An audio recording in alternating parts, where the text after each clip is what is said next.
Good evening, everyone, and welcome to Jurgensen Park here this evening as the Junior Jays open up play at home as they welcome the defending Class A champions in Millard West. Mike Knockenauer alongside my very good friend Sam Whitaker here this evening. Sam, getting stuff underway. First week of baseball here in the state of Nebraska. Bit of a choppy start for both of these squads.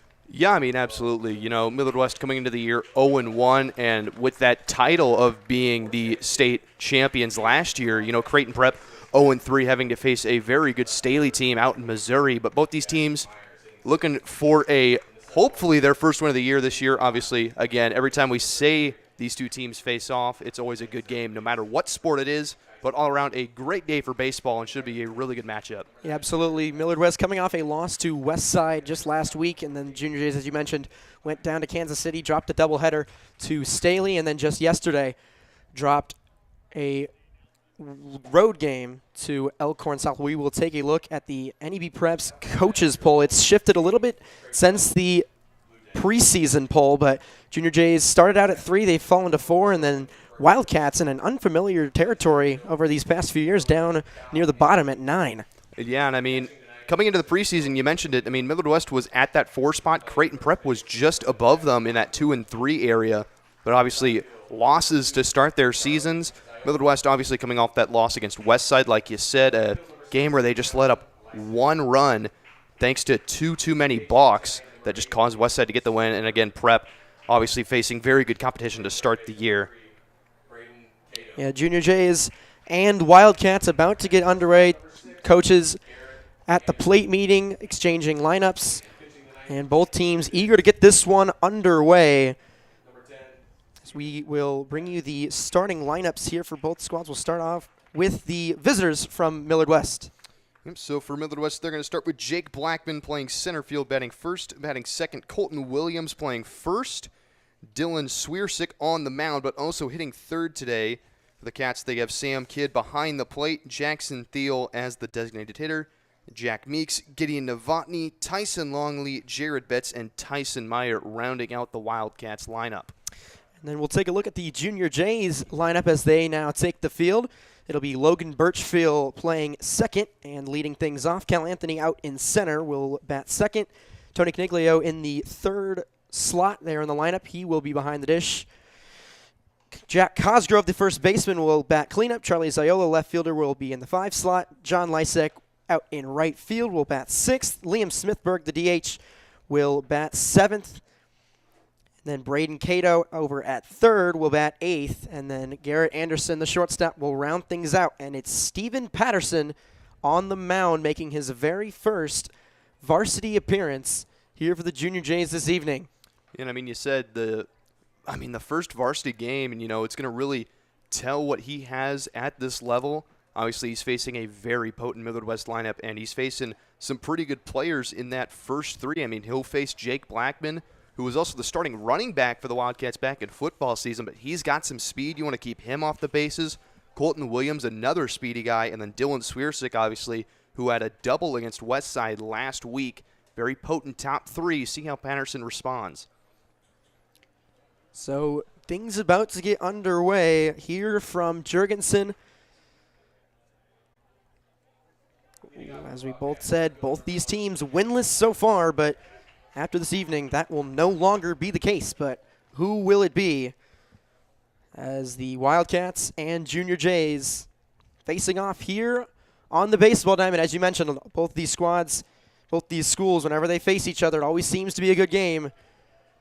But here we go. We are underway here from Jurgensen. It's Patterson to Blackman to start us off. It's ball 1 high and in.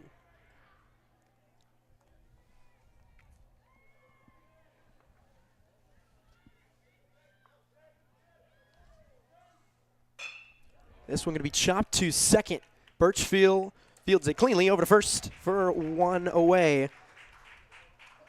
So a good start there for Patterson as he gets the Wildcats leadoff man to chop over into a 4-3 ground out.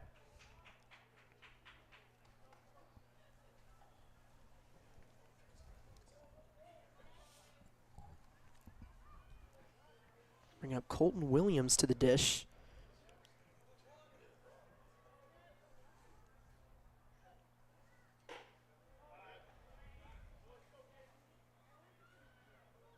First pitch misses for ball one.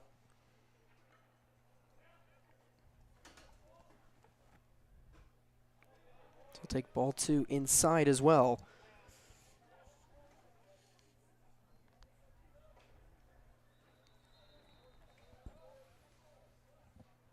2-0 is swung on and missed.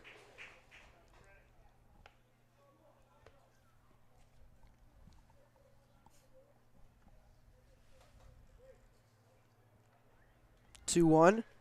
Good pitch there from Patterson. Evens the count at 2-2. And, you know, this is Colton Williams' first year on varsity. Like to see him take those hacks, but you also like to see him be a bit smarter, try to work that count a bit more. 2-2 pitch. Fouled off near the prep dugout. And he'll stay alive. It remains 2-2.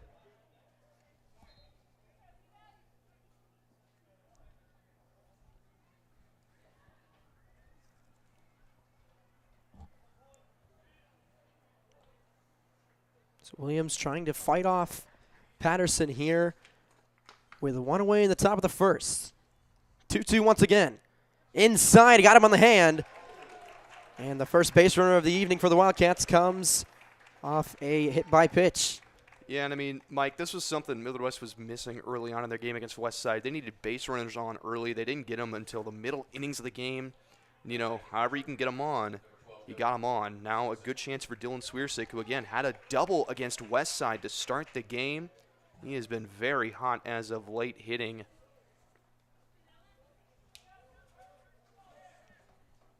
The Swiersick, the starter on the bump for the Wildcats, but also hitting in the 3-hole.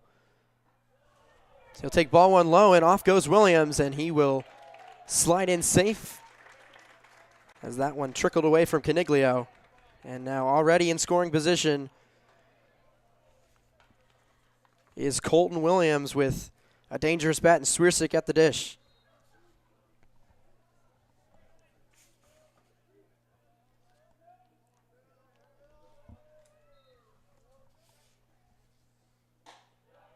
That one misses just outside 2-0.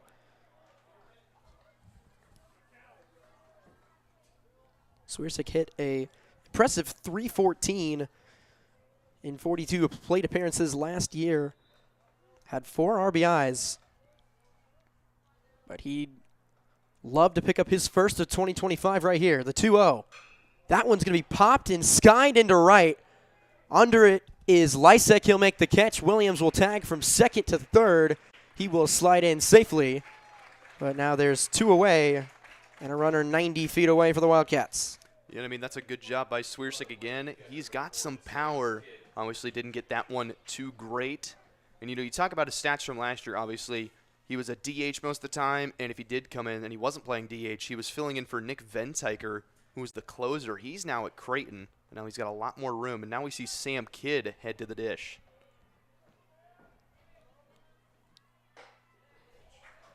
Strike one there from Patterson. Kidd hitting .235 on the year last year with 13 RBIs.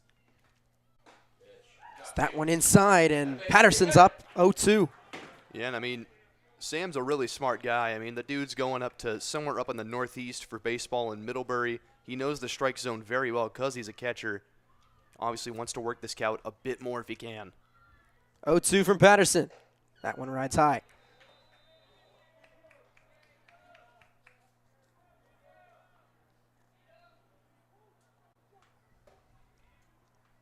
Wildcats looking to bring in their first run of the year. Were held scoreless against Westside last week. But here they're threatening. Top of the first. 1-2 pitch is up and out. And count evens at 2-2.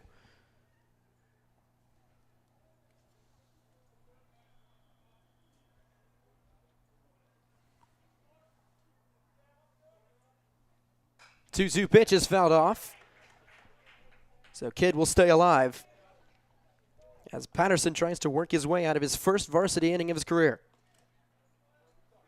Here at 3-2. As that will put runners on the corners as Kidd able to work himself to a walk. What a plate appearance there from the Wildcat catcher. Yeah, and I mean, like I said, Sam is a very smart guy. He knows that strike zone very well. And, you know, what a job to work out of that 2-strike count, battle all the way back and get a walk. And, again, a dangerous chance. And a guy with Jackson Teal at the plate got a chance to get an RBI and bring home the first run of the game.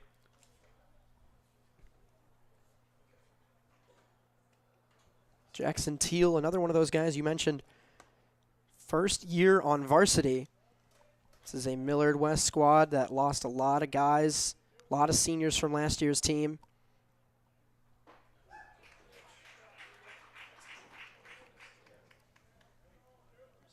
Very young Millard West team.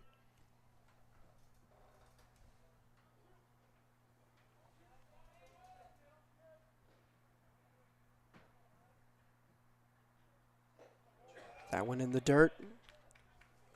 Gobbled up by Caniglio.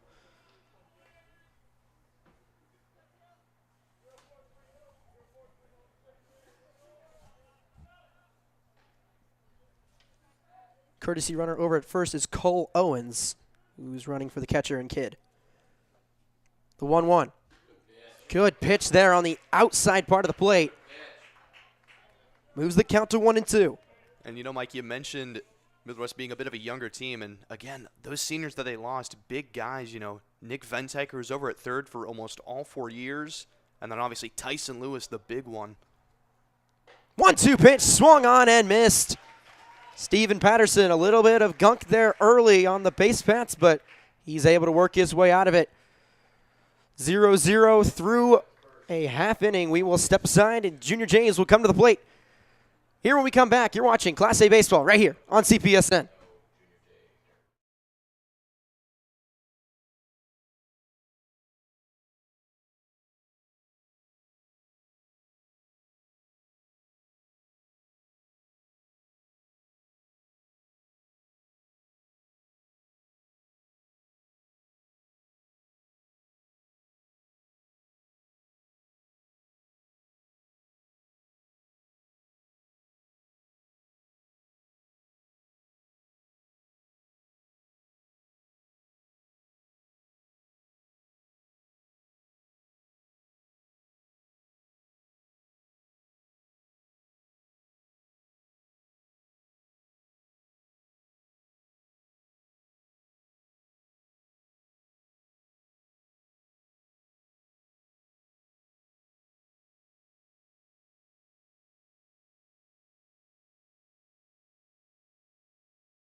We welcome you back. Junior J starter in Steven Patterson had runners on the corners, but able to punch out Teal for the third out. So he will get out of it unscathed, but now it'll be the Junior J offense coming out, and they will face a very strong arm in Dylan Swiersick. And I mean, Dylan Swiersick last year, 43 innings, just over that 1.5 ERA, that whip below 1. Obviously, those 29 strikeouts, 18 walks. Swiersick was efficient when he was needed for the Cats. Obviously, not their ace, but that good third, fourth day kind of guy. Made an appearance in the state tournament a couple of times. Swiersick can hammer it. See what he's got today. And that's kind of crazy that you say he wasn't even, he was the third or fourth guy. Led the team in innings pitched and a sub-2 ERA. Just goes to show how deep that Wildcat pitching staff was. As Swiersik will start things off as he will face the second baseman for the Junior Jays in Logan Birchfield. As his first pitch in there for strike one.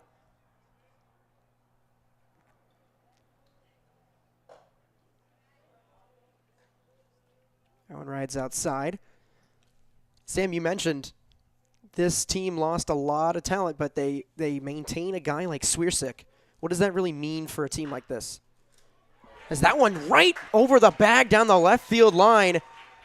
Birchfield around first. He's got plenty of speed. He's up to second. He will put on the brakes there. But it's a leadoff double for the Junior J second baseman, as that's exactly what they wanted to start things out.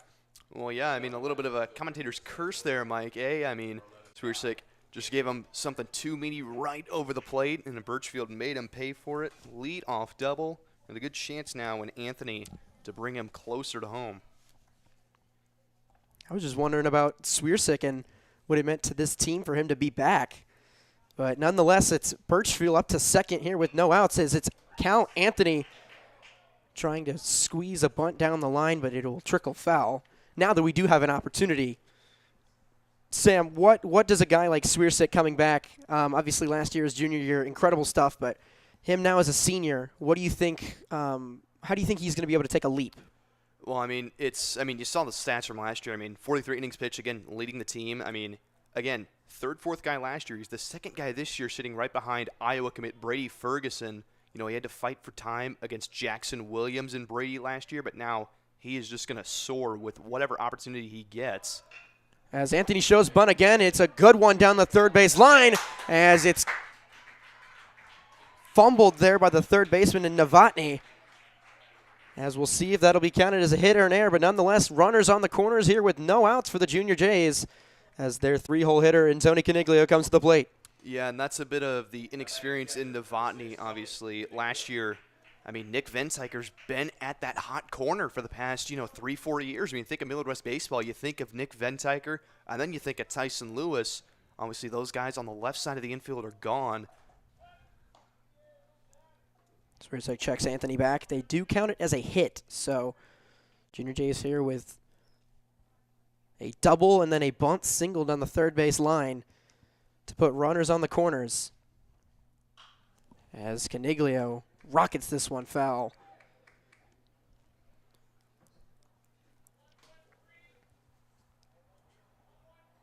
So Junior Jays threatening here early.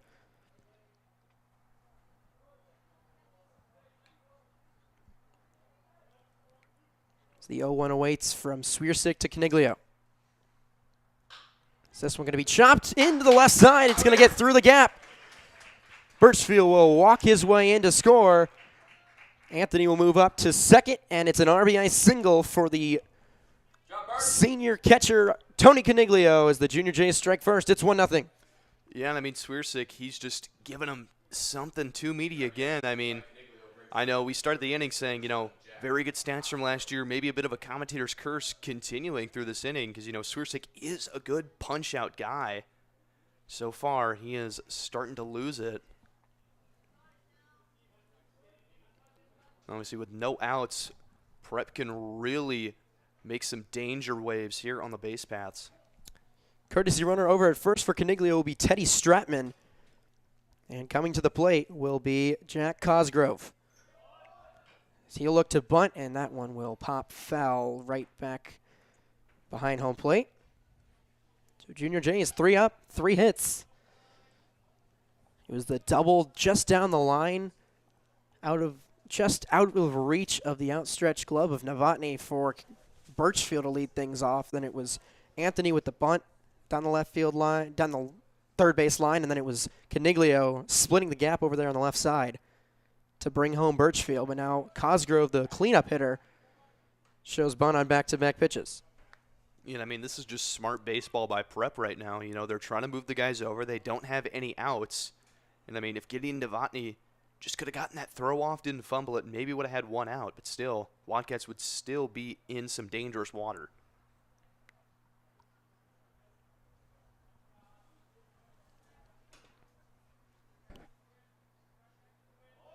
Cosgrove shows bunt again, still can't get it off, and that one fouled, and it's 1-2.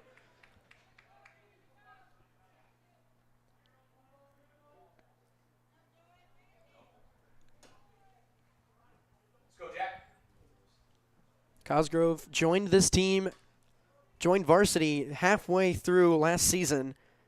Gave the Junior Jays some really good production towards the back half of the season. Now, second year on varsity, full-fledged starter, as he'll fight that one off. But starting today in the cleanup spot, playing first, and then he can give the Junior Jays some very productive innings whenever needed. He's found himself in a very gritty 1-2 count. Fights that one off, 2-2. I mean, Swierczyk just got to find something here. You got to give him your best pitch, get that first out. And I mean, if you can stop the damage, try the best you can. I mean, ground ball, double play would be the best scenario here if you're West. 2-2 to Cosgrove. Outside, the count runs full.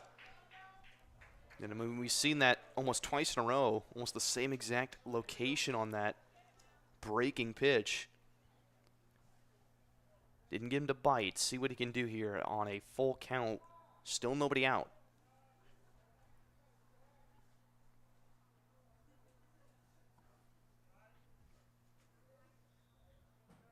Payoff pitch from Swierczyk. Tipped into the glove of Kidd as Swierczyk finally able to record his first out as he punches out the cleanup man in Jack Cosgrove. You know, I mean, that's an absolutely massive strikeout by Swierczyk there. Had to get one out. Obviously, didn't get the ground ball double play, but still, it is in effect here if he can get something on the ground, but has to do it against Ziola. Charlie Ziola steps to the plate. Nebraska commit 1 of 3 on this squad as he checks swing high for ball 1.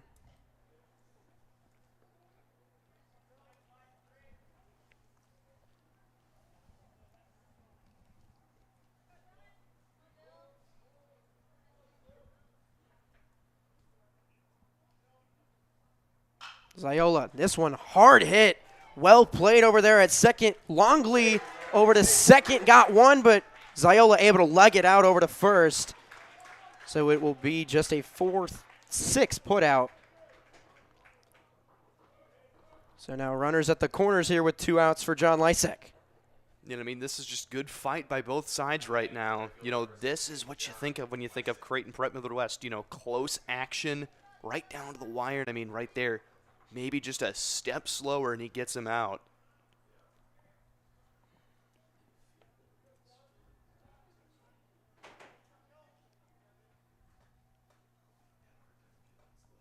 Lysek steps to the plate, takes ball 1 up and in.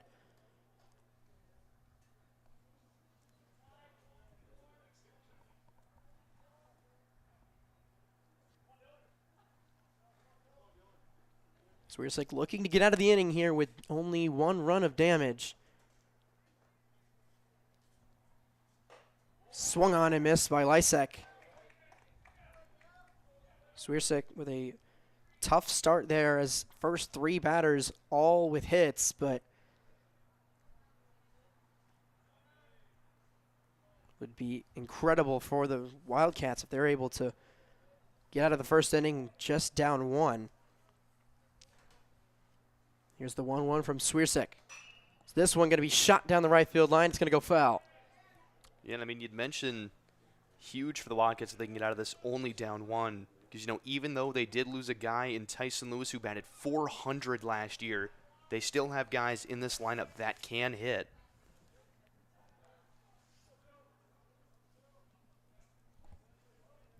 Yeah, that's looking at the max preps, you would think it's a typo, but no. Tyson Lewis hit .496 during last season. Obviously, ended up getting drafted in the MLB draft. This one throw down to second as Ziola came off the bag. He was safe at first, but then he came off the bag and the tag is applied, and that's how the Wildcats get out of the first inning as they find a way to limit the damage, but the Junior Jays do take a 1-0 lead. We're through 1 here at Jurgensen.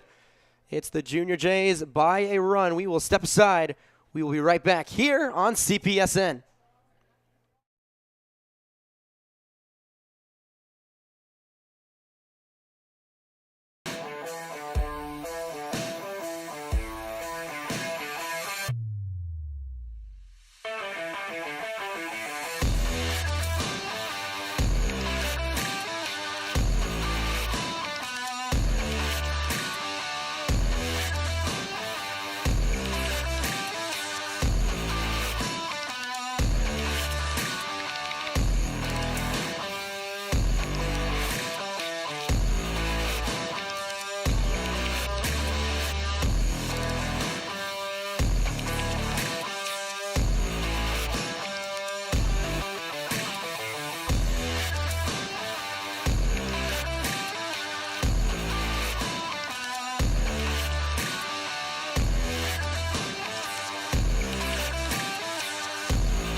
We welcome you back. Junior Jays, first three batters that stepped to the plate, all with a hit, as it led to a Tony Caniglio RBI single to put the Junior Jays up 1-0. But Dylan Swierczyk really seemed like he was starting to get comfortable there in the first after a quick hiccup there to start things off, but able to limit the damage to only one. As here is Jack Meeks to lead things off. His first pitch he sees, he flies into right, and it is caught by John Lysek. So one pitch, one away for Stephen Patterson. Yeah, and I mean, if you're the Wildcats you're batting, you need some deep at-bats out of your young guys. You know, obviously Meeks flying out right there on the first pitch, not ideal. Novotny, another young guy. You know, the next upperclassman to bat in this lineup will be Jared Betts. As that first one is in for a strike. But again, bottom of this order for the Wildcats, very young. See if they can make a wave. Here's Gideon Novotny. This one chopped to short. Anderson's going to have to fire it over in time. And quickly, 2 away.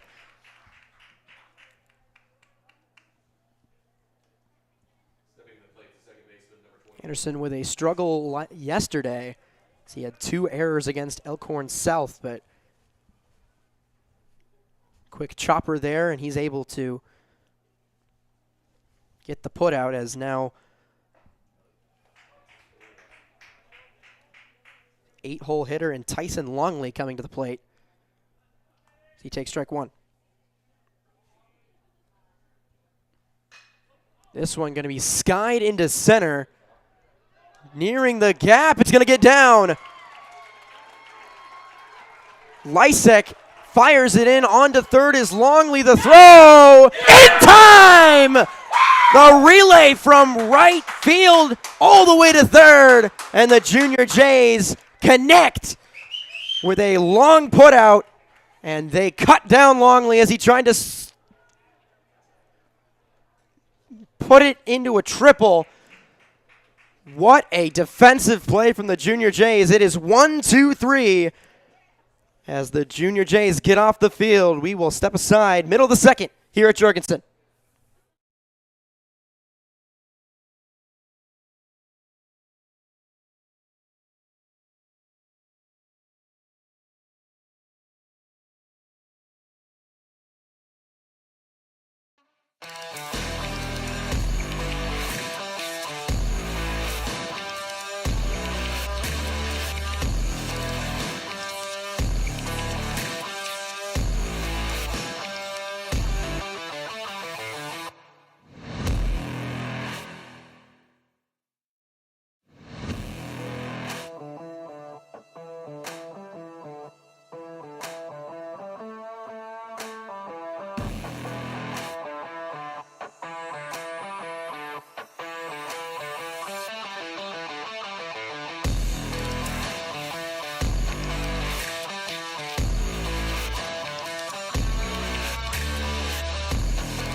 We welcome you back here now, bottom of the second.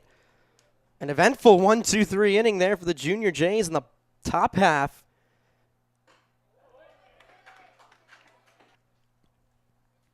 And it gets the Junior Jay defense off the field. And now it's John Lysek to the plate to lead things off here in the bottom of the second. Swing and a miss, and it's 1-2.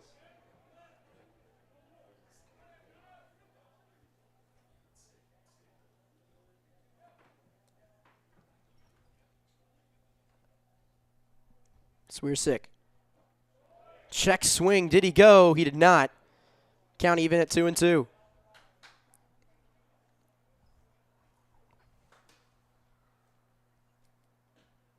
2-2 pitch is low, and the count runs full. Excuse me. the inning.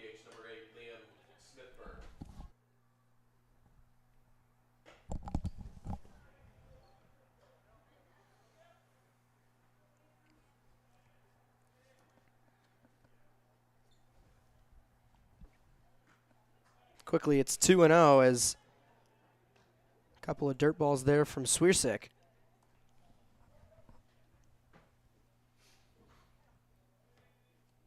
Smithburg batting in the 7 hole this evening. He is DHing for the pitcher in Patterson. Yeah, and I mean, you talk about Liam Smithburg, another one of those multi-sport athletes playing hockey. Very good in that. Very upcoming here in baseball, too. All around, just a great athlete. That one just outside. Good eye from Smithburg as he's worked it into a hitter's count 3-1.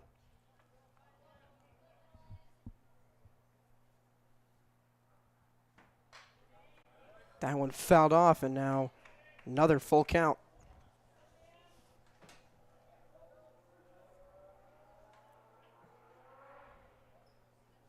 Swiersick coming up on pitch number 31. Payoff to Smithburg is fouled off to the right side.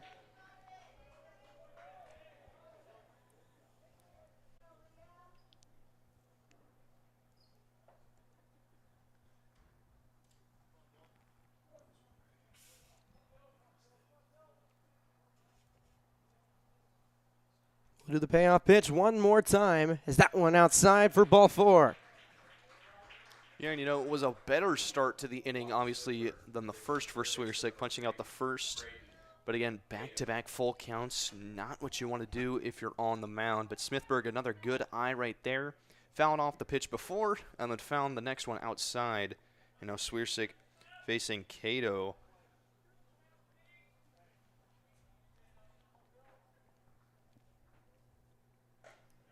That one in there for strike 1, as we mentioned. One of 3 Nebraska commits here on this Junior J squad. Cal Anthony, Charlie Ziola, and Braden Cato, who steps to the plate in the 8 hole this evening as he fouls that one off his foot, and it's 0-2.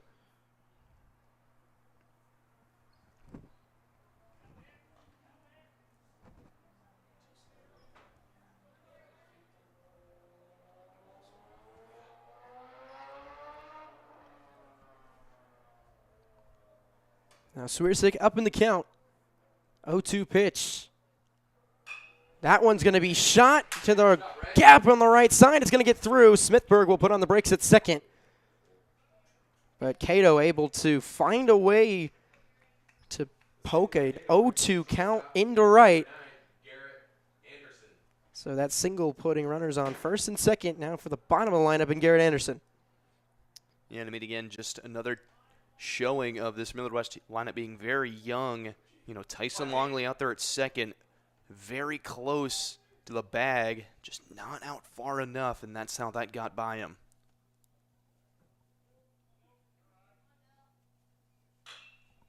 Anderson fouls the first pitch. He sees off to the left side.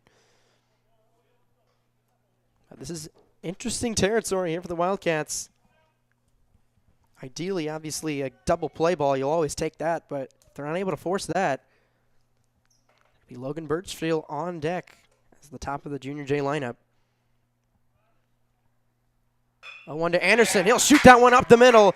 It'll get down in center, and they will hold Smithburg at third.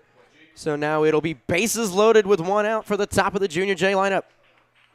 Yeah, and I mean, again, just another meaty pitch right there. The Junior Jays are hot hitting right now. It doesn't matter where they are on the lineup, top or bottom.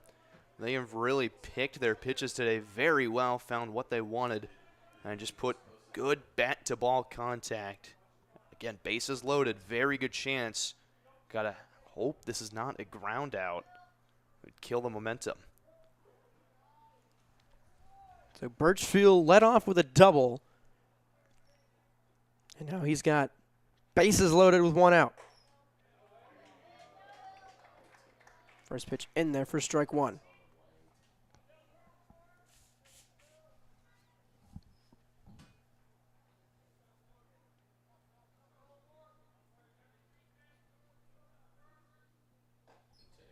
Swiersik pitch is low. Good eye there from the senior in Birchfield. It's 1-1.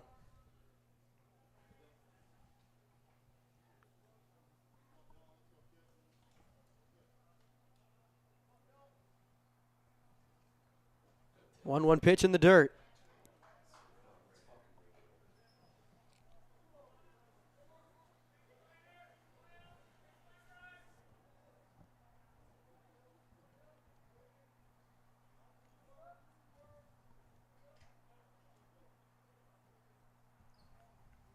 Runners first, second, and third. That one inside. It will be ball 3. And now Swiersik finds himself in a pickle.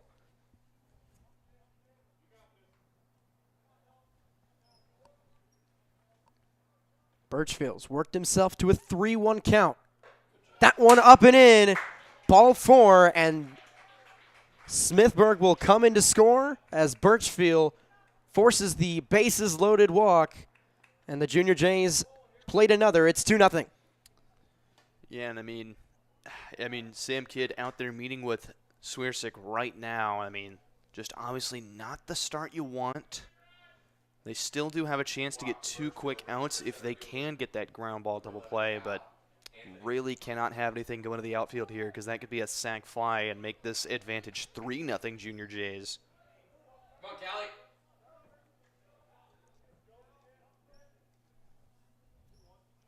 Cal Anthony had a bunt single in the first.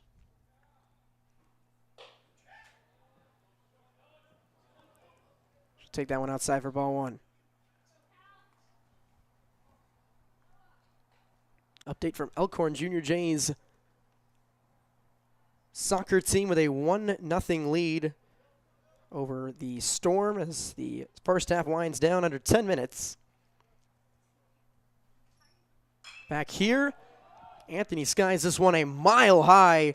Shallow left center field. Under it is Blackman making the catch. And Cato will heat over there at third, and now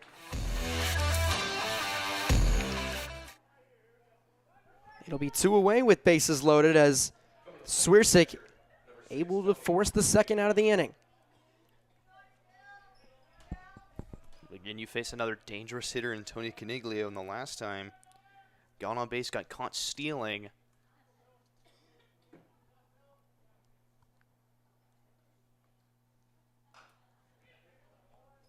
Fouls that one off. But once again, Swiersik looking to get out of the inning, looking to get out of the jam with no more than a run of damage.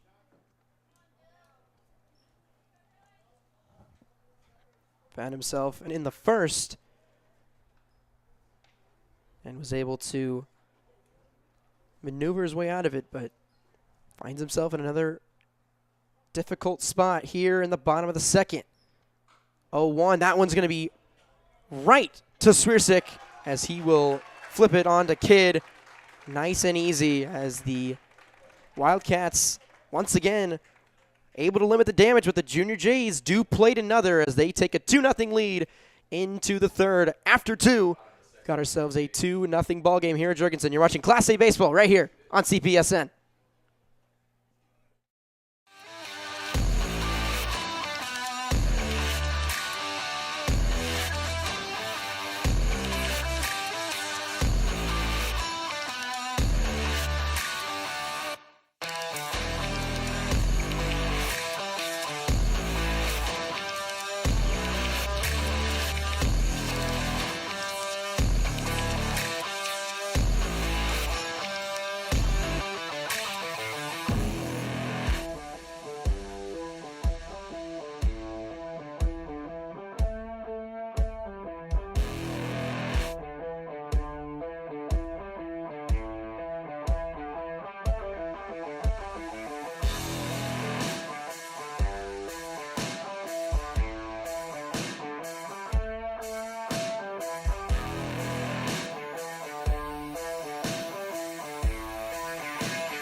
We welcome you back. We are through 2 here at Jorgensen Park. The Junior Jays have plated a run in each inning, but they've left 5 on base here so far.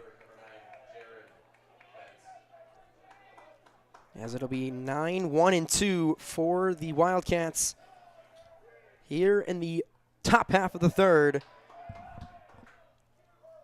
Mike Knockner alongside my good buddy Sam Whitaker from Millard West. Once again, thank you so much for coming on this evening. Always a pleasure to join you. You know, CPSN, second favorite streaming station to the WSN. We're honored.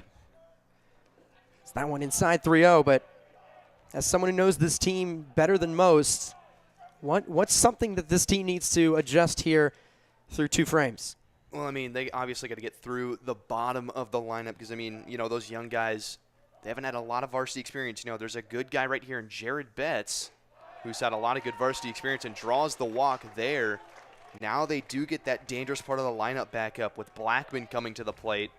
But, you know, all of these seniors on Millard West, they're committed to pretty good schools. You know, Betts is going to Nebraska Wesleyan, Blackman going to Northeast Community College next year, and then Colton Williams right after. Very good 3 to start the inning here for the Wildcats and maybe fight back. So Betts able to work himself for a 4-pitch walk, flips the lineup card over as Blackman, the leadoff man, coming back to the plate here with a runner on and no one out. As the Wildcats with some work to do. Here down in a 2-0 hole, but still early in this one in the third.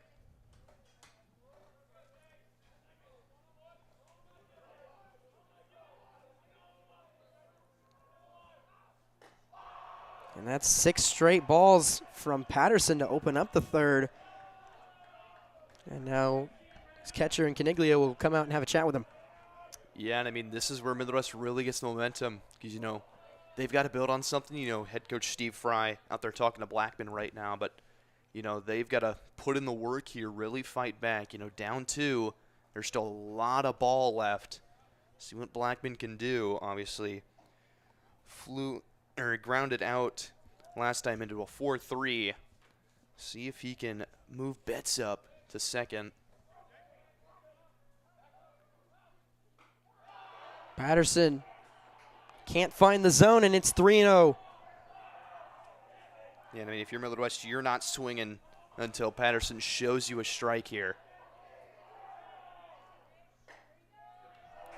As that's exactly what he does, and the count moves to 3-1. Quick update from Elkhorn. Matthew Daly, as the first half winds down, finds the back of the net. The Junior Jays will in all likelihood take a 2-0 lead into the break against the Storm, as this bunt perfectly placed, as that one off the mark. Drew Cosgrove off the bag, and some great base running from Betts puts him at third. Runners on the corners with no one away, as the Wildcats finding a groove here in the top of the third. And I mean, that's just beautiful. You know, Betts was in motion as the bunt got laid down. Blackman really speedy. Talked about it earlier, the starting running back in football. He's got some wheels. Betts has them too. Runners on the corner for the Wildcats and nobody out. Great chance for Colton Williams to put something to the gap. Williams hit by a pitch in his first plate appearance as Blackman off immediately. No throw down to second. And now 2 runners in scoring position for the Wildcats. Just like that, the tying run is on second.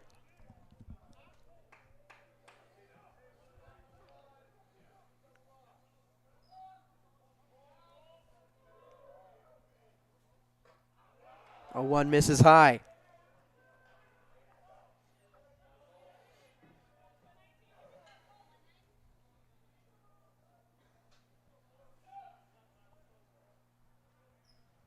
One. Breaking ball misses inside. And, you know, this at bat from Colton Williams, something I've been waiting to see a little bit for a while. You know, he pitched against Westside, coming in relief for Ferguson and Cole. Good chance to really show what he can do in a full game. He nearly got hit by his second pitch of the game. And now he's worked his way into a 3-1 count. You know, this may be some of the inexperience on varsity for Patterson showing. Bat one low. Ball 4, and the bases are loaded. Yeah, and I mean, if I'm Millard West right now, you know, you got the bases loaded, but you can't celebrate just yet, as the Junior Jays are going to meet up on the mound. I mean, if you're Millard West, you really got to fight back here. You have a dangerous chance. You know, they had opportunities to score last week against West Side, you know, even in the final moments with runners on second and third, just couldn't get it done.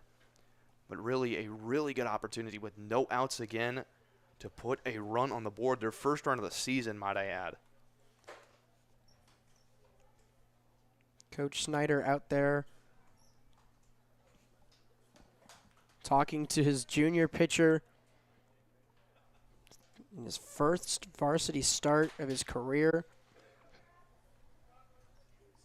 Had a very strong first 2 innings, maybe a little bit of a hiccup here and there, but had been strong up until that point. Only 27 pitches through the first 2 innings, but 14 here in the third, and the bases are loaded with no one out.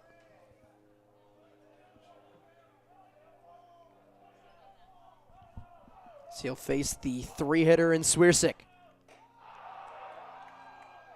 Yeah, First pitch misses away. You can hear those dugouts. They're getting loud, especially Millard West. They've got some momentum. Swiersick looking to give himself some run support. That one high, it's 2-0.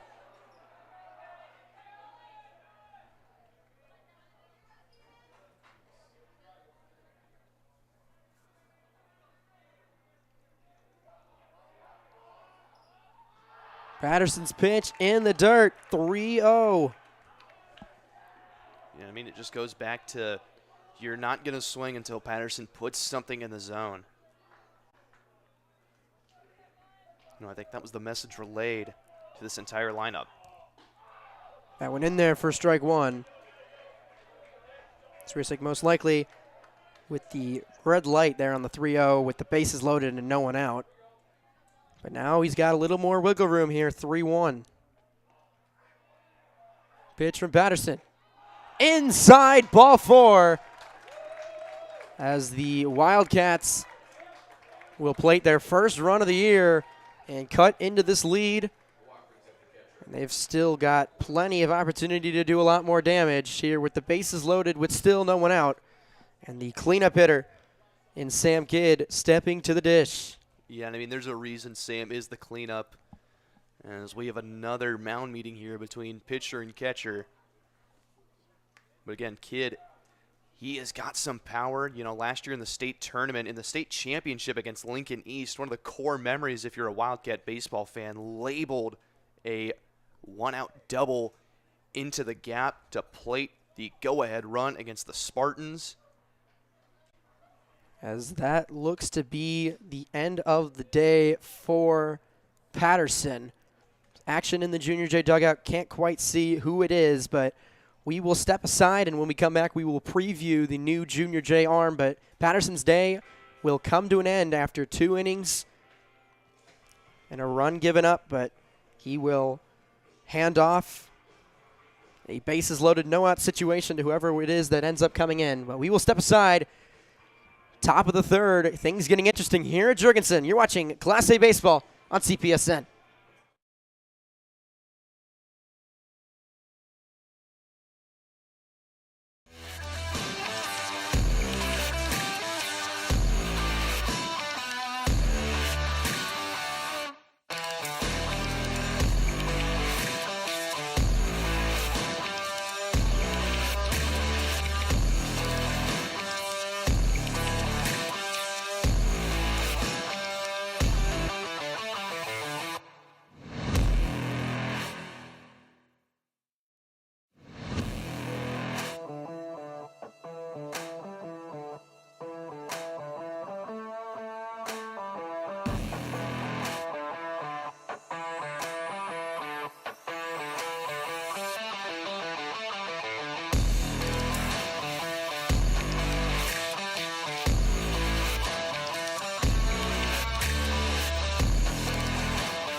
Welcome you back to Jurgensen. Millard West cracked their way onto the scoreboard and plenty of opportunity to do more damage here with the bases loaded and no one out, as the Junior Jays will tap into the bullpen here early in the top of the third. It's Oliver Goebbels, the senior, his first year on varsity, making his second appearance on the air, gave the Junior Jays 2 scoreless innings in Kansas City in Game 2 of the Staley series. But he's tasked here, inheriting a runner on first, second, and third with no one out in a 2-1 game here in the home opener for the Junior Jays. Back, it's still bases loaded for the Wildcats. Nobody out. And again, we mentioned right before the break a very good opportunity for Sam Kidd to put a good hit onto this ball. Again, a very good power and contact hitter. Hard first test coming out of the pen. That Goebbels will face first.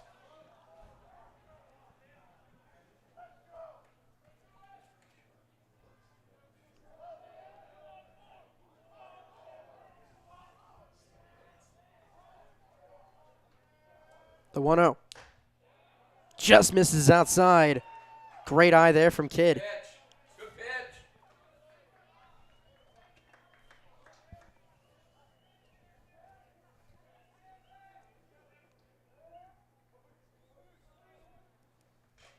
Is fouled off the mask of Caniglio.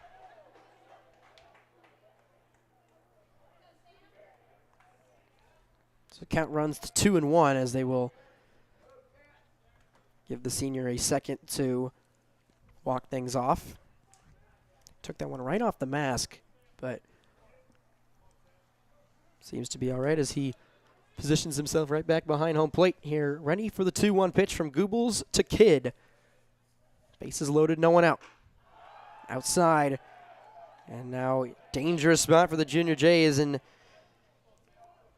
it's the Wildcats threatening to bring across another run, possibly via an RBI walk once again. 3-1 from Goebbels.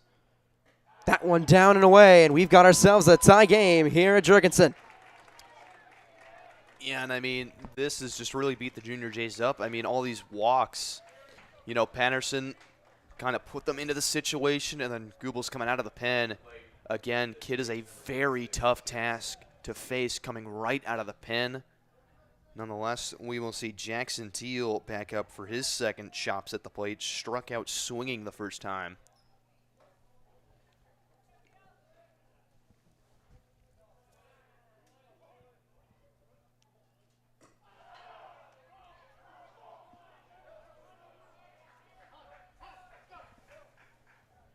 Goebbels really unable to get comfortable here, understandably. But here's the 1-0. This one going to be skied onto the right side. Should be playable for Cosgrove, and it is, as he will make the catch. The Junior Jays finally able to record the first out of the third. Yeah, and I mean, this is where Prep can really really stop the damage. I mean, the younger part of the lineup coming in, you know, Teal, Meeks, Novotny, Longley in that order coming up. And, you know, a guy in Jack Meeks who flew out to right his first time. Going to see what he can do, though. Check swing. They're going to say he went.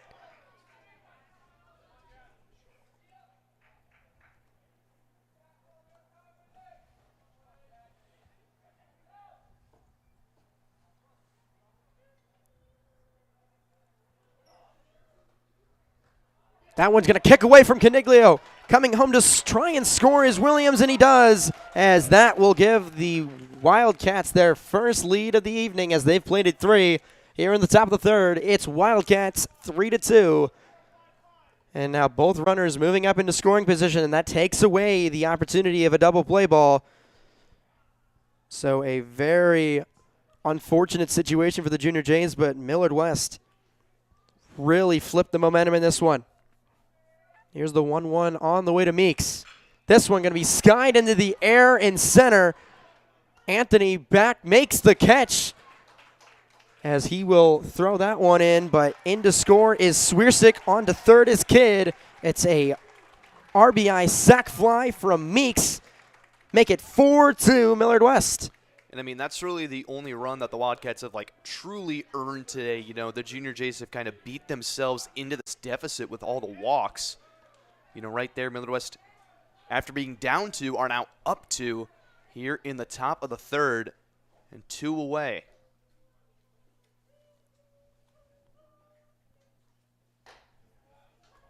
So now it's the third baseman, Novotny. He'll take strike 1.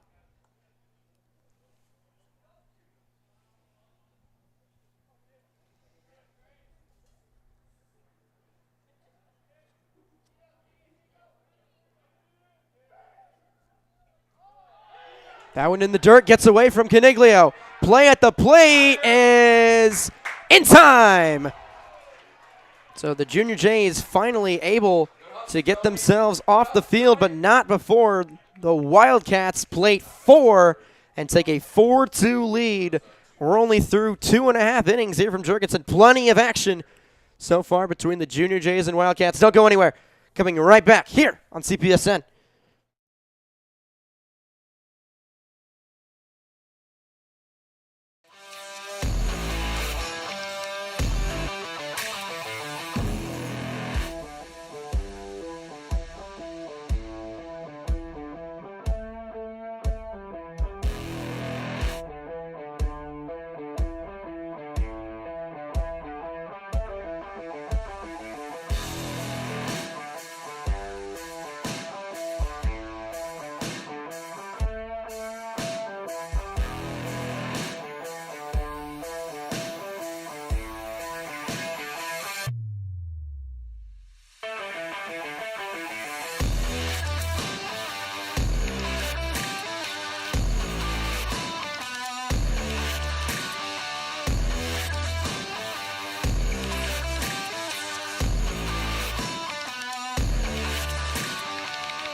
We welcome you back here to Jurgensen Park. Millard West with a big top of the third as they put across 4 runs as they flip this game on its head. Junior Jays were up 2-0 after 2, but Wildcats bite right back as they take a 2-run lead. Here now to the bottom of the third. Swierczyk still out there on the mound. So he'll face Jack Cosgrove to start things off for the Junior Jays in the bottom of the third. Yeah, I mean, that third inning, you know, the Wildcats, hopefully that's a bit of a new face of what they'll do this year. This one sky deep to left. Back, looking up. It's gone. Jack Cosgrove lifts off as that is one way to start things off and try to answer an absolute moonshot from Jack Cosgrove as quickly Junior Jays played another. It's 4-3 as Jack Cosgrove with a no doubt to left. Maybe a spark plug for the Junior Jays as that one was an absolute tank. All Meeks could do was look up and watch it fly. As that cuts the lead down to 1 now.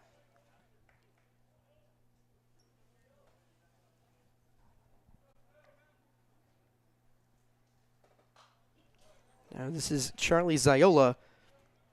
So he'll foul that one off. Evens the count to 1-1. You know, that home run by Cosgrove, you know, Swierczyk again just giving up something too meaty right over the plate. But the Junior Jays only down 1. Is this one roped down the left field line? It'll get down fair. Ziola speeding around first. It's a stand-up double. The Junior J bats with an answer here quick to the 4th spot at the top of the third from the Wildcats as they put the tying run into scoring position with no outs.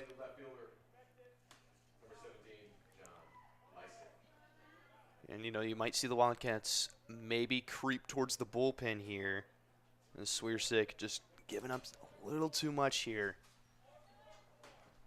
The Junior Jays have played it a run in each of their innings.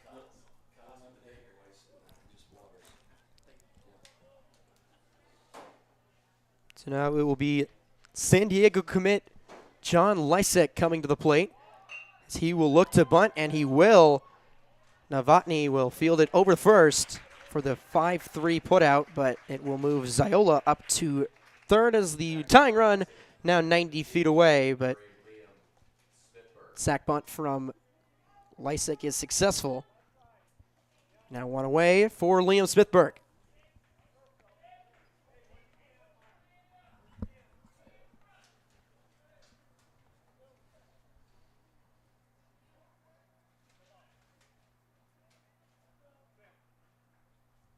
So now we will get a a mound visit here from Swiersik with one away in the bottom of the third.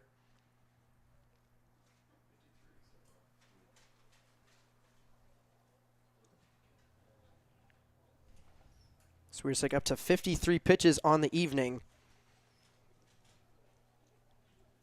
No action in the Millard West bullpen so far, but we will obviously keep an eye on that.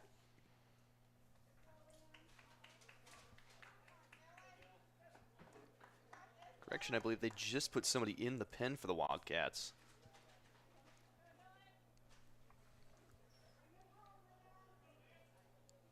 So some new action out there in the right field bullpen for the Millard West Wildcats.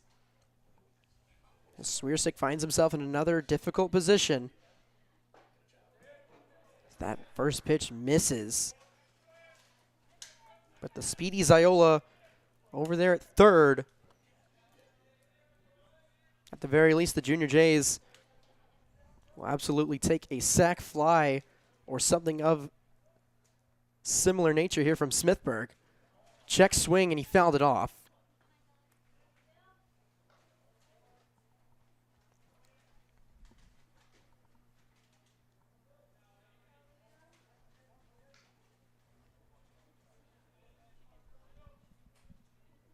One.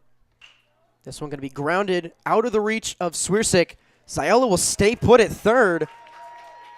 And best case scenario here for the Wildcats, as they're able to put out Smithberg for the second out of the inning, and Ziola stays put there at third. So now two away for the 8-hitter in Cato. He'll take strike one. And I mean, you saw in that ground out, you saw Tyson Meyer there at short check over to see if Ziola was going to go home. You know, very smart. And Tyson is such a good defensive shortstop. Two away, and again, the Junior Jays could tie this up if they find something in the gap. Cato takes that one low.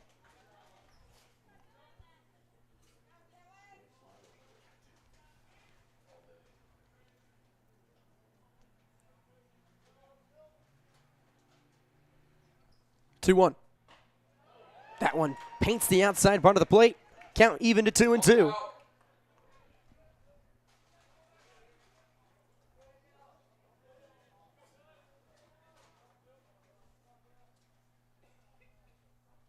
Swiersik looking to get out of the inning. As Cato fights that one off, it will remain a 2-2 count.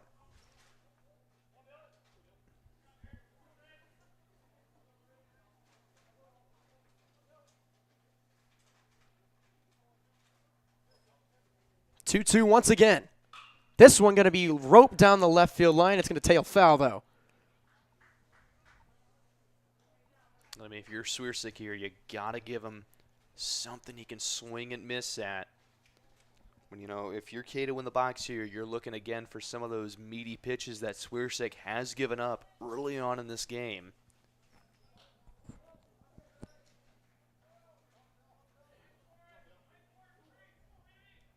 Two once again. Swung on and missed.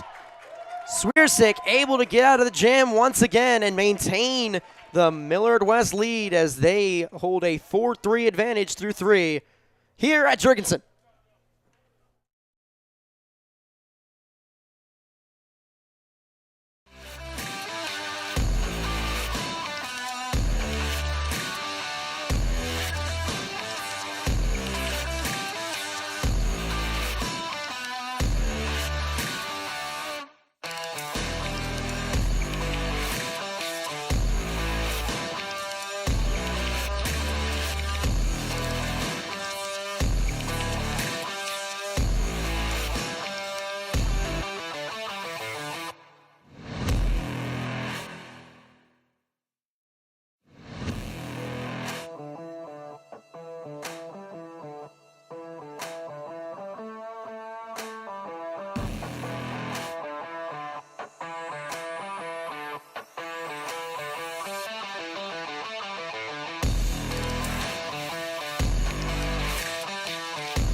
Through 3 here at Jurgensen.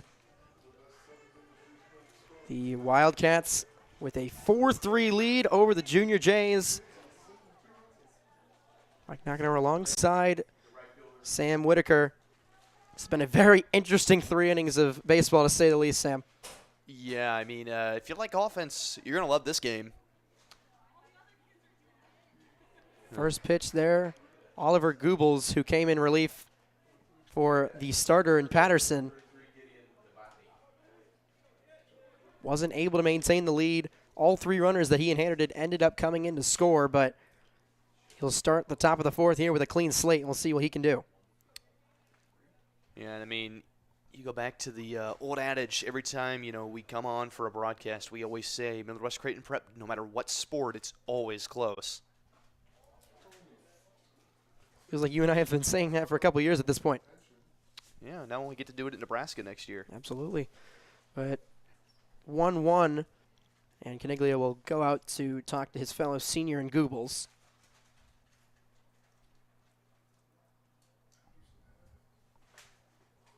It's Gideon Novotny, third baseman, 7-hitter, leading things off for the Wildcats here in the top of the 4th. So that one rides high for ball 2.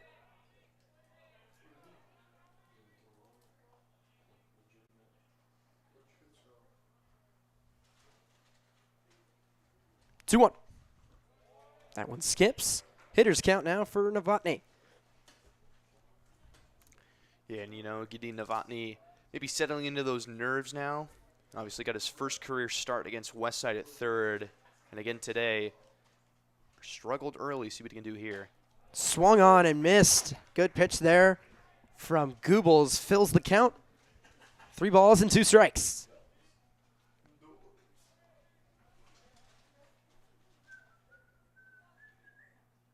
Payoff pitch from Goebbels. It's going to be skied right over home plate as Cato comes off and calls off Caniglio. Nearly collided there, but good play there from the third baseman making the play, as that will retire Novotny for the first out of the top of the 4th. And they see Tyson Longley head to the dish. See what he can do again. Another one of those guys that is playing his first full year on varsity. Played a very good summer ball team with Millard West. Breaking ball in for strike 1 for Goebbels. Yeah, Longley, second appearance in this one. Had a double back in the second and was cut down at third, trying to stretch it to a triple. As he fouls that one off, and now Goebbels up 0-2.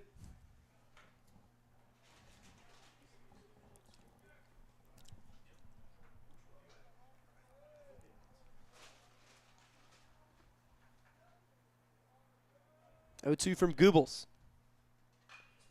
Fouled off.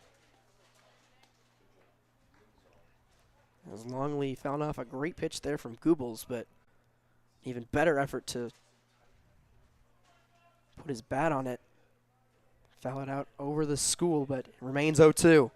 Goobles once again. This one going to be shot to short, and it just gets past Anderson. So an 0-2 single for Longley. He's got himself a 2-for-2 evening so far. As it's the first base runner for the Wildcats here in the fourth, here with one away. And, you know, you love to see that from, again, one of the young guys in this lineup, Tyson Longley. Like I said, very good outings with the summer ball team, and now Jared Betts, who started off the explosion of offense for the Wildcats. That went down and out. Yeah, Betts walked in the third. Eventually came around to score the first run of the game and of the year for the Wildcats. As Goobles checks Longley over there at first.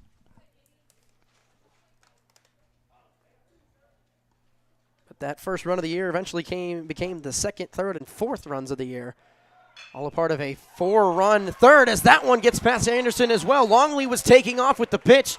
He will slide his way into third. And now it's runners at the corners here with one out. And the Wildcats finding a groove offensively. And they're threatening to add to this lead once again. Yeah, and, you know, Millard West needed to find this year, they needed to find their identity. You know, they lose guys again. Tyson Lewis, almost 500 batting average on the year. Nick Venthiker, all of those seniors. Mikey Valdivia that came in for 1 year. These guys now stepping up as seniors and juniors. They're doing their job, and this may be the new identity we're seeing tonight from Millard West.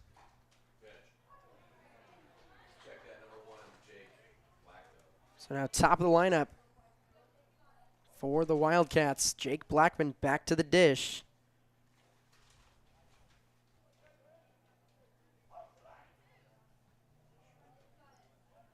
Betts over there at first.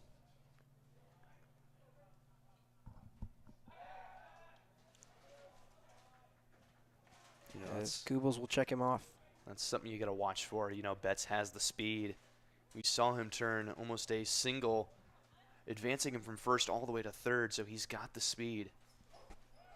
As he'll take off with the pitch. Caniglio won't even attempt to throw down to second. And once again takes away the double play ball and moves Betts up into scoring position. So the Wildcats in prime position here with one away. 2 runners in scoring position on the top of the lineup here in Blackman as he's in a 1-1 count.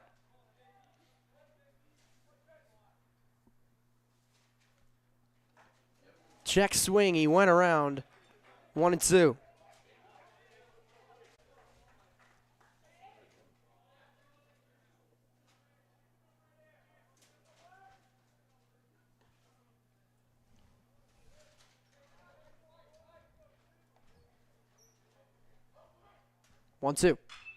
This one going to be skied in the air to right. Lysek underneath it. He will make the throw in. And it's just late as Longley comes in to score off the sac fly. But what a throw there out and right from Lysek. Nearly got him. But the sac fly from Blackman will make this a 5-3 game. The Junior Jays will appeal to third and see if Longley maybe left early. They do say he did not. That makes it a 5-3 game here now with 2 outs in the top of the fourth. And Betts moves his way up to third as well off the sac fly. Ball 1 in the dirt.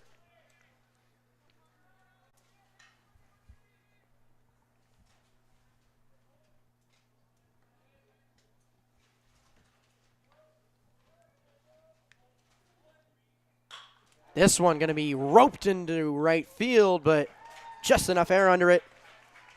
And Lysek's able to make the catch, but the Wildcats add the run right back from the Cosgrove home run, and they stretch their lead back to 2. It's a 5-3 game. Junior Jays coming up, bottom of the fourth.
Welcome you back. Millard West puts across another in the top of the fourth. Their lead is 5-3. A new arm on the bump for the Wildcats. Sam, what can you tell us about Peyton Roberts? Yeah, Peyton Roberts last year made 9 appearances, 13 punch-outs. As the first one is high. Walked 9 guys, just part of a plethora of Millard West pitchers that got their chops. Let up 3 runs, 11 hits last year in his 15 innings pitched. As his next one is right down the gut, but Peyton is a guy you will see throw a bit of mix between balls and strikes. He typically has 1 to 2 more strikes than balls. Likes to work those counts, but he's a very smart pitcher, likes to put the ball into the corners. As you can see him working those corners here early.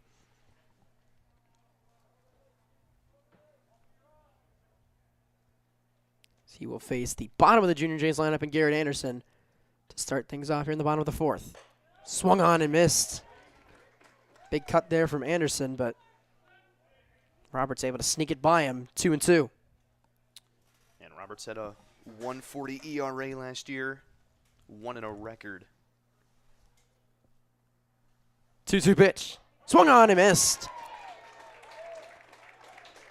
So Roberts getting comfortable early. Punches out Anderson.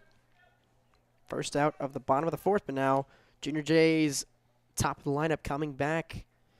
Here, Logan Birchfield, the second baseman.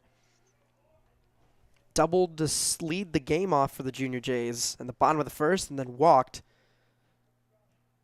back in the third. He'll take ball 1 outside. Millard West looking to find some stability on the mound with Roberts. Swierczyk, not his best day out. Obviously 3 runs in 3 innings. See what Roberts can provide here in relief.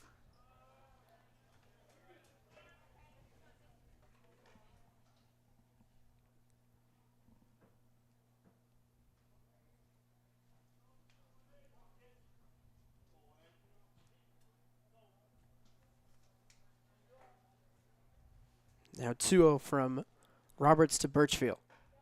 In there for strike 1.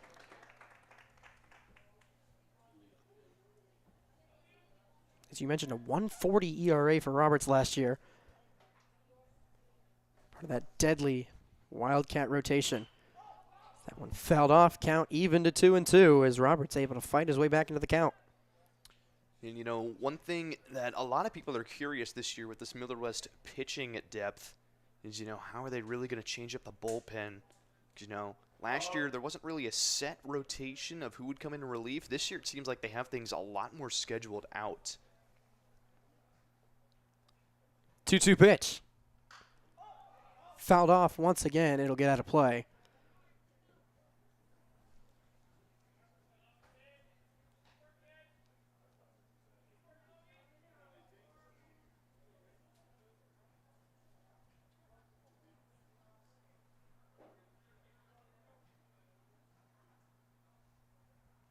We'll do the 2-2 once again. Swung on and missed. Breaking ball from Roberts gets Birchfield down. Back-to-back strikeouts for the relief man for the Wildcats. And a strong start to his outing. He sits down number 9 and number 1 for the Junior Jays, and now he'll have to face the 2-hitter in Cal Anthony.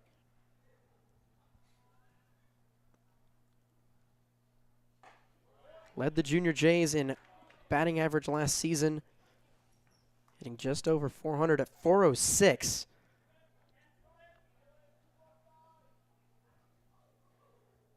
It's 1 for 2 this evening. Is this one going to be roped into center? Make it 2 for 3 on the evening for Anthony, as a 2-out single will put him on first. And Tony Caniglia will step to the plate. Yeah, and that's what the Junior Jays needed. The first 2 guys getting punched out by Roberts.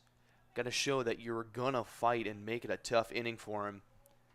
Obviously, you have to get used to the new arm on the mound because Swierczyk giving him too much. And now Roberts not going to give him a lot.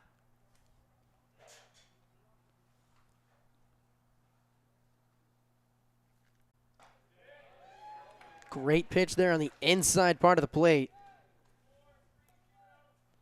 Had Caniglio's knees buckling there. So that paints the inside part of the strike zone for an 0-1 count. As they're going to check over to Anthony, and that ball will kick away into right field. Anthony will move up to second. It's a little bit of a miscue there on the base paths by the Wildcats. We'll move Anthony up into scoring position.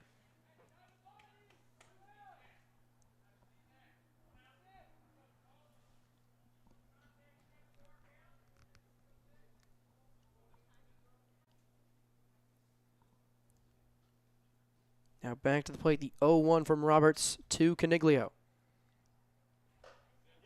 Another breaking ball finds its way into the zone. It's 0-2. Get him in, Tony.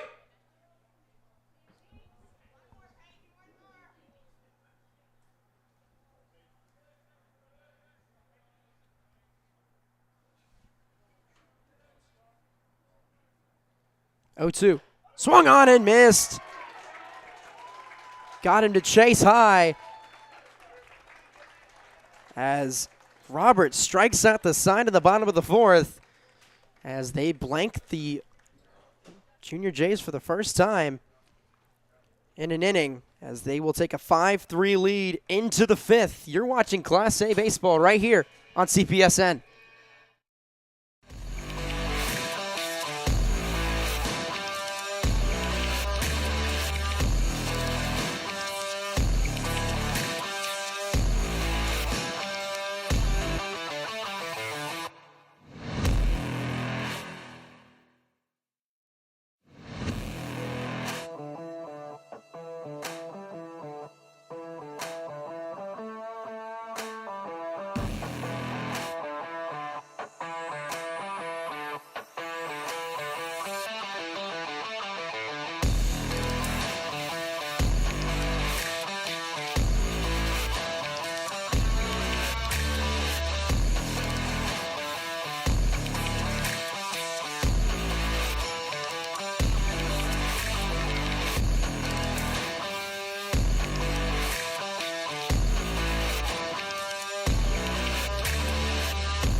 We've played 4 here from Jurgensen, and the Wildcats hold a 5-3 lead over the Junior Jays. Both these squads looking for their first win of the season.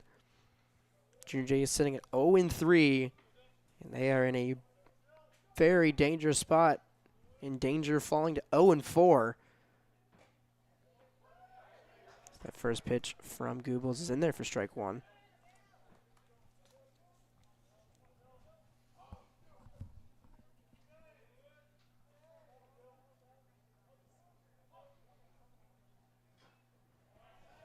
Swung on, tipped into the glove of Caniglio for strike two.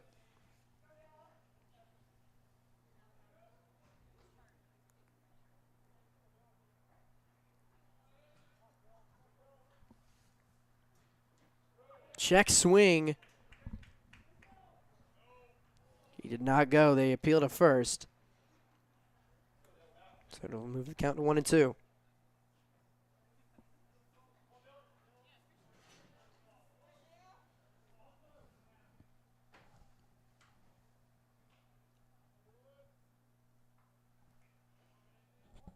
One-two from Goobles. Swung on and missed. So Goobles will sit down the first man he sees in the top of the fifth. As Swiersik strikes out to lead off the top of the fifth, and it'll bring up Sam Kidd.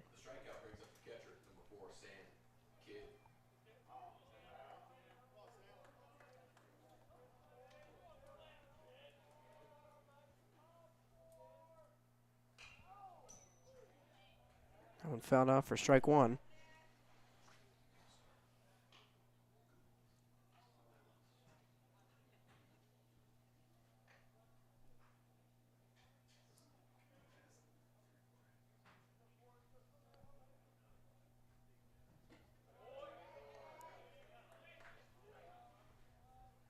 Down and away for ball one. Gooble's up to 36 pitches through 2 innings and a third of relief so far. Is this one going to be roped into center? It'll get down for a single. Anthony will cut it off. But Sam Kidd with a 1-out single. As the Wildcats looking to do more damage. Here already up 2. Yeah, and that's what I talked about a little bit earlier. Sam Kidd has got the contact. He's got the power. Picked a little bit of both right there, put it right over the head of the second baseman. And now we see Brady Ferguson head to the plate, coming in for Jackson Teal as the DH. And, you know, Brady obviously committed to Iowa to pitch. The best arm on this Millard West staff, but he also has some power. You know, Millard West did hold a scrimmage between themselves, black and white, and Ferguson able to hit one out of the ballpark. Just a display of how much power he does have. So, as you mentioned, Ferguson coming in to pinch hit for Jackson Teal here in the top of the 5th. His first pitch he sees is fouled off sharply to the left side.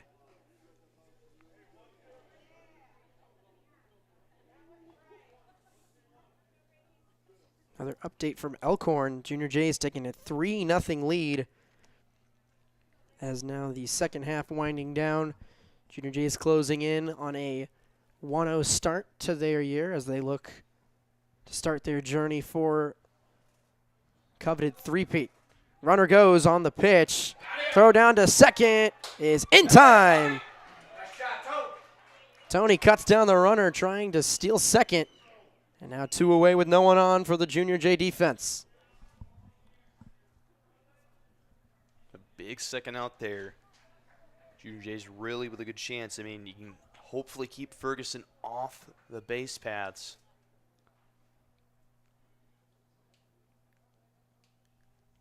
1-1 pitch, swung on and missed.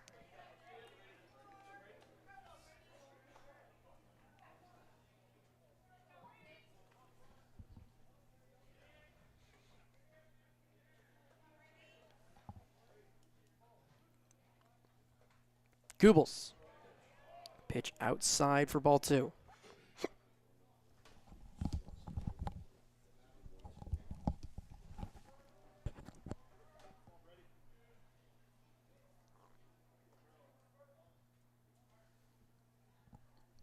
Two. Sky to right. Lysek making his way over, but it will escape its way out of the park. In the words of our friend Alex Tejan, hope that didn't hit my car. Would have been probably pretty difficult as it looks like it barely cleared the bullpen out there and right, but nonetheless, 2-2. That one side, cat runs full. I was going to say, that'd be pretty hard to hit your car from there. I mean, you really got to get some power on under something to really lift it out there to the parking lot. You have to turn the field. As Ferguson will turn on one to left, a pinch hit single here in the top of the 5th, as he has himself a 2-out single. Brings up the left fielder, number 27, Jack. Now Jack Meeks back to the plate. 0 for 2 on the evening so far.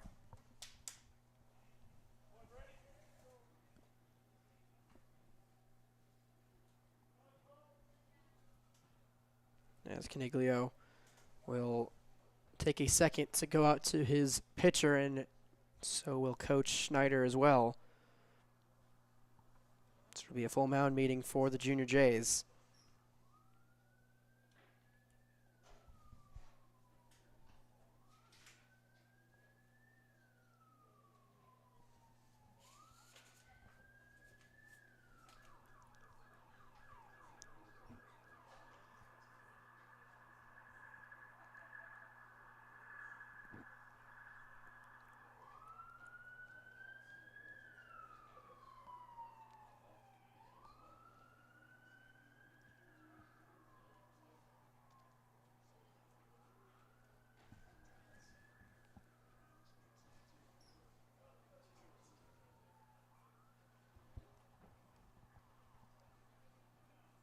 Mound meeting will split. Goebbels remain out there. So he'll now face Jack Meeks. After the pinch hit, 2-out single from Brady Ferguson. And as you mentioned, that's not a guy you want on base if you're the Junior Jays.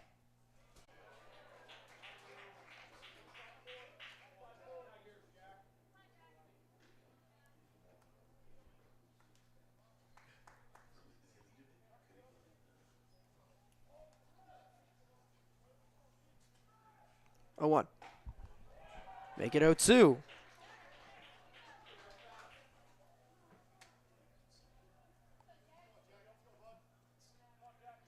Goebbels up in the count, 0-2.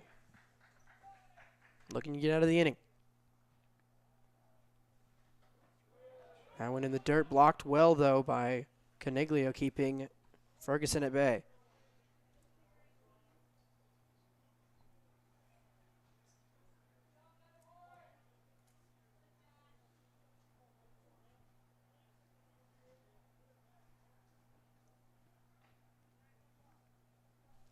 Goebbels, 1-2, swung on and missed. Able to get out of the inning scoreless as it remains a 5-3 game. Junior Jays with some work to do on offense. They'll have an opportunity to do that when we come back. Bottom of the 5th coming up for the Junior Jays.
Junior Jays 2-run deficit. Now we've hit crunch time here at Jorgensen. Bottom of the 5th as Jack Cosgrove, who had a deep homer to left his last time up, will lead things off for the Junior Jays in the home half of the 5th.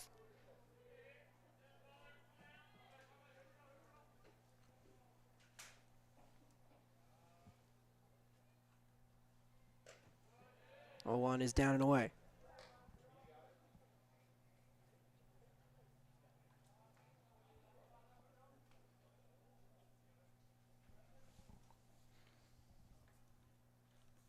One. Fouled off right side.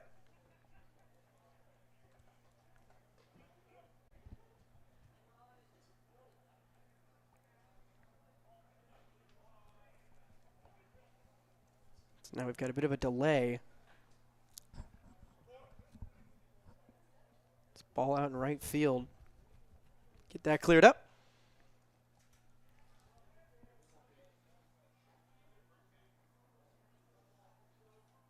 Cosgrove at a 1-2 hole here against Roberts. Here's the pitch. Outside. Let's go, Jack. Cosgrove lays off.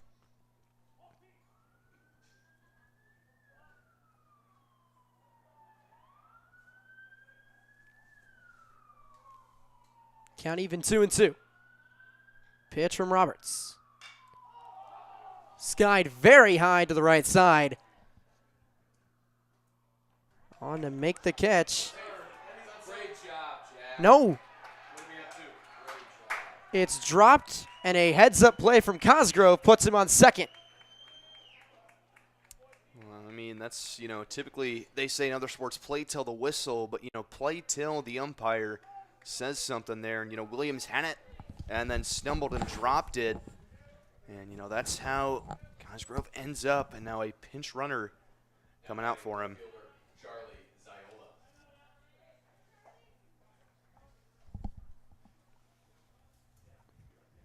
So a heads-up play there from Cosgrove on the mishap over there on the right side.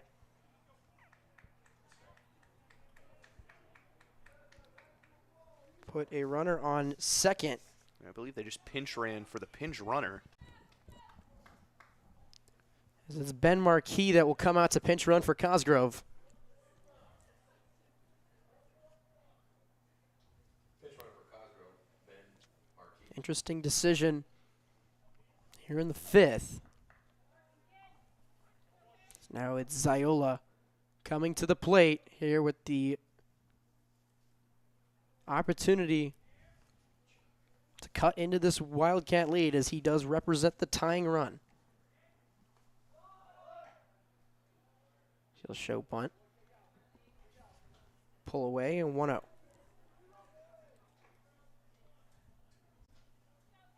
And you can possibly see on your screen they have really shifted Longley to the right. Typically they're having the middle infielders play really up the middle. 1-0. Charlie.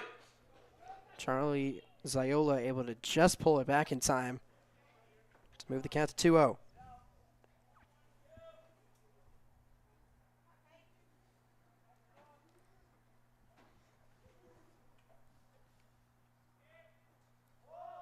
Shows bunt again, but this time pulls back.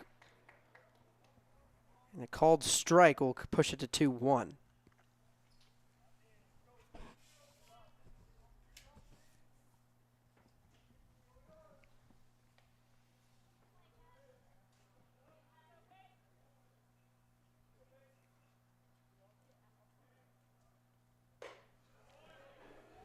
Good eye from Ziola as he's worked this count. 3-1. Punch up.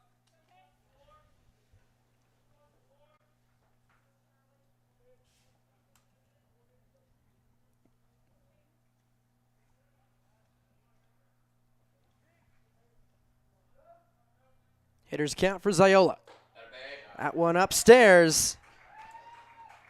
And a no-out walk will put the tying run over on first in Ziola. And now it'll be John Lysek coming to the plate with an opportunity to do some damage. Here with his team still down by a pair Right fielder John. at the bottom of the fifth. But the Junior Jays with 2 on now with no out.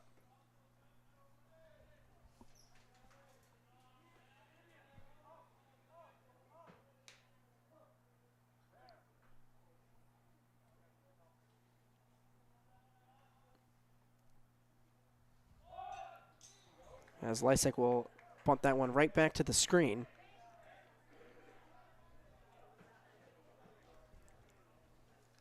I mean, that's just something we notice a lot from Prep today, really wanting to move their runners over. I mean, with good reason, started off hot, scoring a run in each of the first 3 innings. And they've kind of hit a roadblock since then. But Roberts really in a jam now after striking out the side last inning. 0-1. In there for strike 2. Lysek pulled back the bunt, but finds the zone. And now he's going to have to find a different way, to try and make contact with this one. 0-2. Here from Roberts. That one upstairs.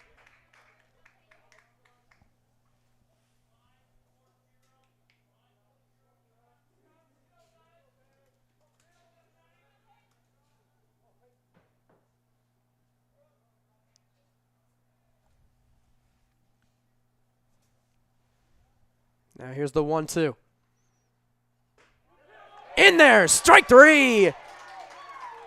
Roberts with the backwards K of John Lysek gets the crucial first down at this bottom of the fifth. The Junior Jays already put 2 on. Now, double play ball could be in effect to end the inning. You have to try and get it against a very tough out in Liam Smithburg.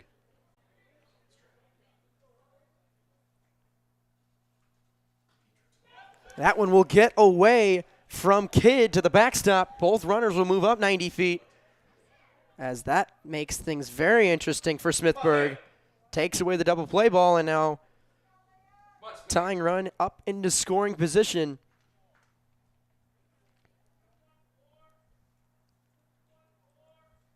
So that one got away to the backstop. And Marquis and Ziola bite on the opportunity to move up. Smithburg now with a golden opportunity to make some noise, as that one is cut on and missed. You could really see Smithburg with a lot of power behind that too. You know, he really wants to shoot this one into the gap and put it deep. 1-1 now. Swung on and missed. Another big cut from Smithburg. And now Roberts up in the count, 1-2.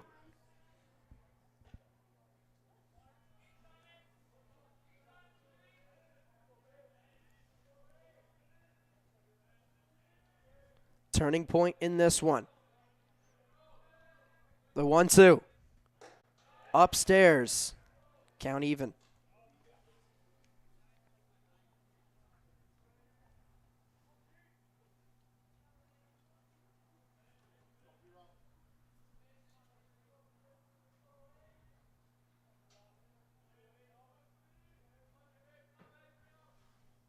Two. Up and in. Count runs full now.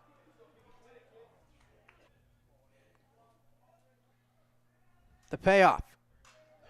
Fouled away. And this is really could be the turning point of this game.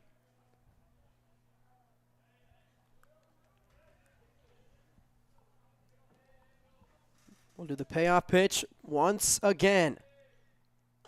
That one runs high. Ball 4. Smithburg walks, and the bases are loaded with 1 away. And it's Braden Cato that will step to the plate. Yeah, and I mean, turning point, Cato at the dish, really good chance. You know, Prep can tie it here if they get something deep enough. They got to get something on the ground that's got to be shot into one of the gaps. And we do have a courtesy runner coming in for Smithburg.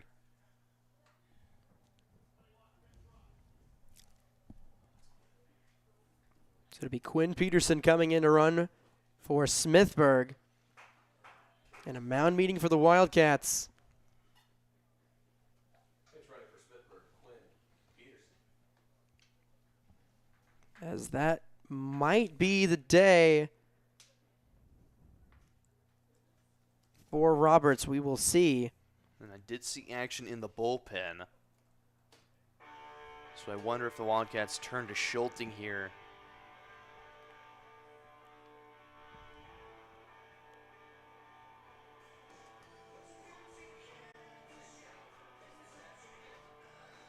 And I believe they're putting another arm in the mound now, just in case. But they will keep Roberts on the bump. And, you know, if this does get out of hand after Cato, they might have to turn things over.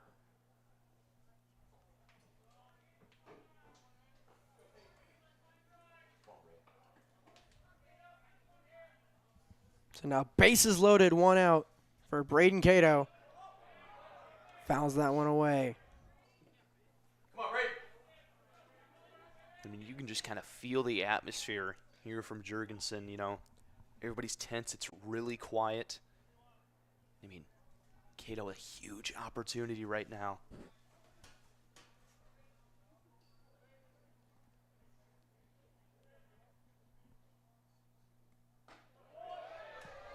That one just misses. Millard West side thought it was in there for strike 2, but count even to 1-1.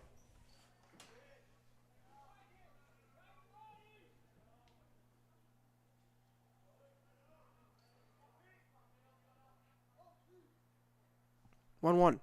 This one gapped down. 1 run is in. 2 runs are in. Here comes the third. It will be a bases clearing double for Braden Cato. Make it 6-5 Junior Jays. And there it is, the turning point. Like I said, Cato really stuck that one into the gap, got it deep, and got it down. And now the Junior Jays have stormed after not scoring in the 4th to now scoring 3 in the 5th to take the lead. Brings up the shortstop, Garrett Anderson. Huge swing here at Jurgensen. Off the bat of Braden Cato, a 3 RBI double to give the Junior Jays a 6-5 advantage here in the bottom of the 5th.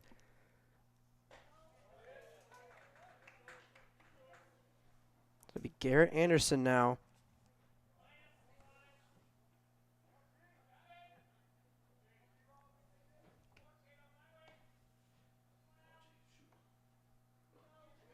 That one will kick away. Cato off to the races right away. Not going to be a throw down to third. So he'll move 90 feet from becoming an insurance run for the Junior Jays.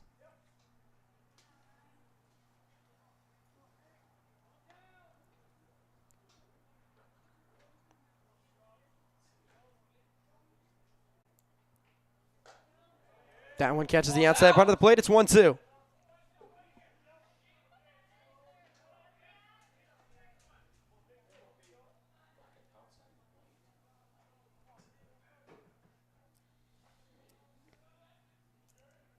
One-two pitch. In there, strike 3. Anderson doesn't like the call, but catches the outside part of the plate. And there's 2 away here in the bottom of the 5th. Yeah, and that's kind of what Roberts needed to, lift him a little bit. Obviously, you get really in your own head as a pitcher after a bases clearing double and then advancing that double to third. Good punch out right there to fight back a little bit. Lineup card will flip back over to the top of the lineup in Birchfield.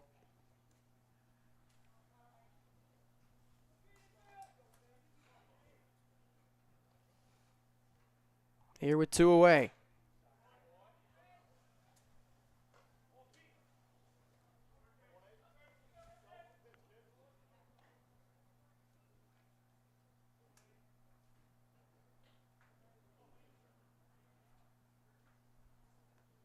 One. Finds the zone. 1-2. It's out. That's 6 inches out, Blue. It's in the other batter's box.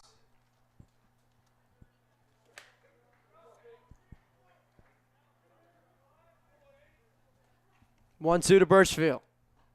In the dirt, but good block there from Kidd.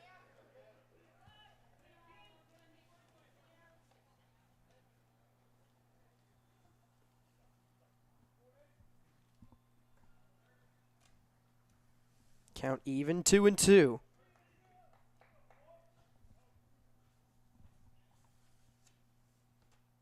Swung on and missed. Roberts able to find his way out of the inning, but not before the bat of Braden Cato puts the Junior Jays ahead. It's 6-5 as we'll head to the 6th. We are coming down to the wire here. We've got a good one here at Jurgensen. Don't go anywhere.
Got a great one brewing here at Jurgensen. Junior Jays with 3 in the bottom half of the 5th to retake the lead. 6-5 as we open the 6th frame. Here from the Junior Jays home opener, Mike Knockenauer alongside Millard West's very own Sam Whitaker. We've got ourselves one heck of a ball game here this evening, as we mentioned. Both these teams play very close regardless of the sport, and that has honed true all evening.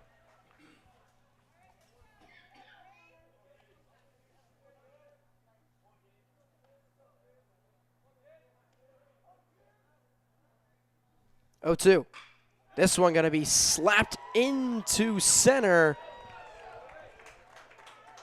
as Novotny able to find a way to put one into the outfield on an 0-2 count. And a leadoff single in the top half of the 6th is exactly what the Wildcats needed. You know, I mean, you'll love to see that if you're Millard West. You know, again, Novotny struggled early on in this game, but now he's starting to find his wits and able to place one right next to the center fielder right there, and now a good chance for the Wildcats to move him up as they are down 1.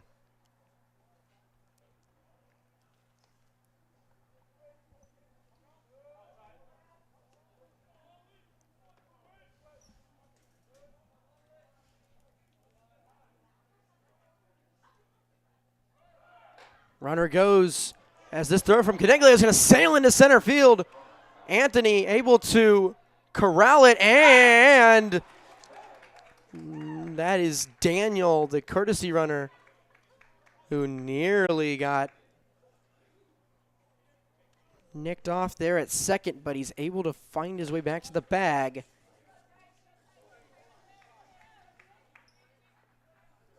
What a dangerous play there.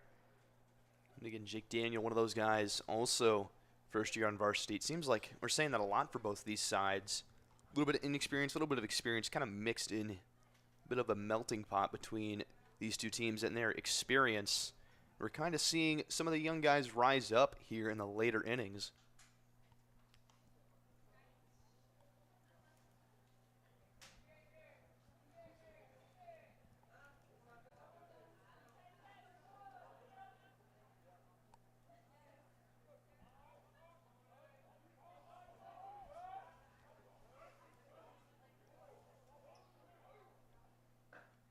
Breaking ball in there for strike 2.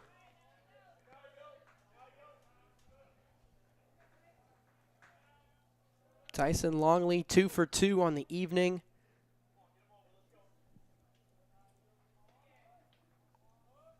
And now here when they need him most. Check swing, he held back.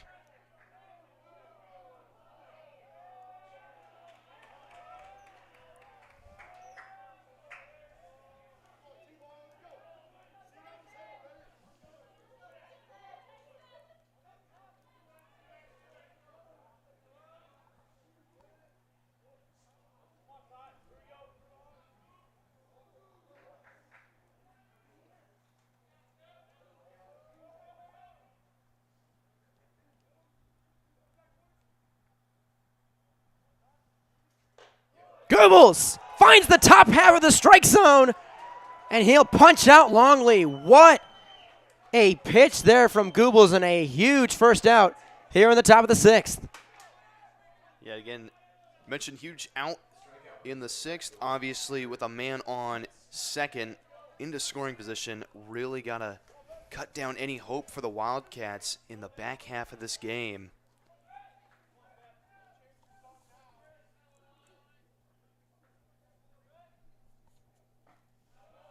That first pitch in there for strike 1.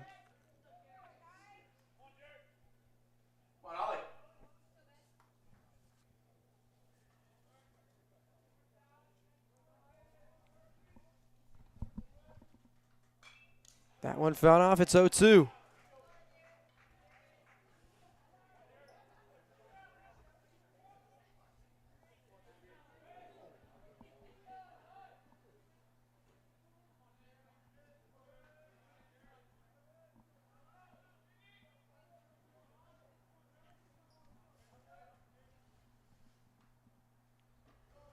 Gooble's pitch low and out, but corralled by Caniglio. It's 1-2. And if Googles can get the out here on Betts, that really puts Blackman into a bit of a hole. I mean, you're going to have to get something through to even advance him, but if Blackman goes up there with 2 outs, he's struggled hitting as of late. That one's going to get away from Caniglio. And now Daniel will move up to third.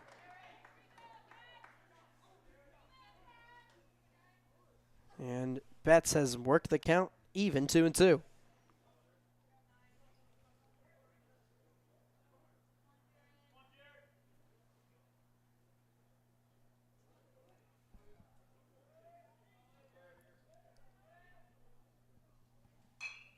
This one's skied high. Behind home plate, Caniglio underneath, and he's not able to get it.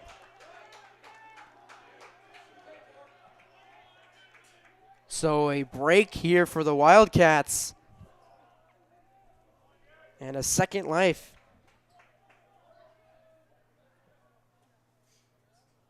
Here for Jared Betts. 2-2 count once again.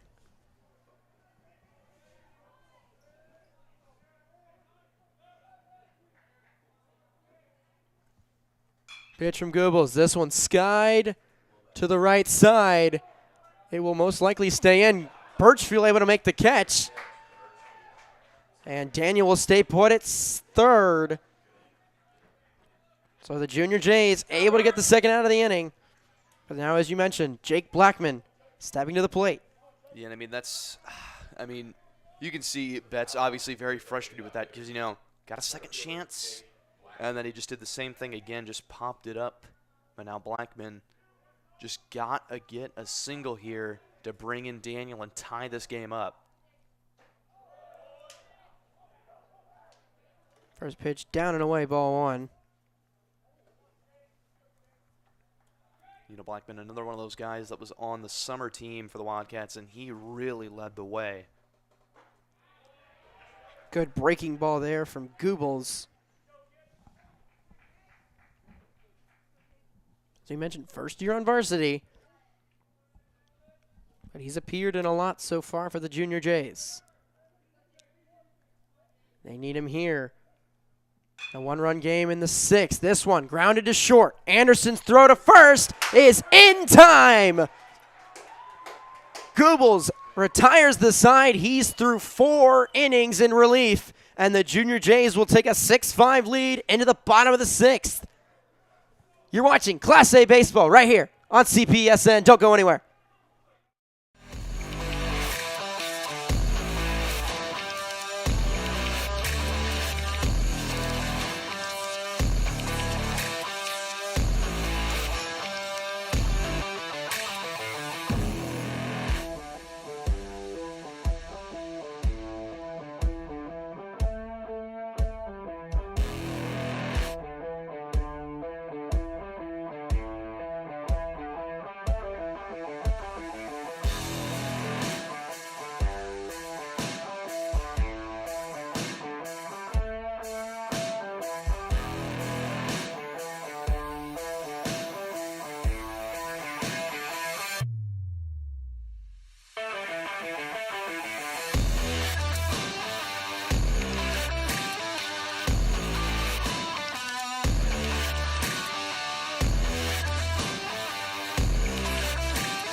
Welcome you back to Jurgensen. Junior Jays with a 1-run lead here now the bottom half of the 6th.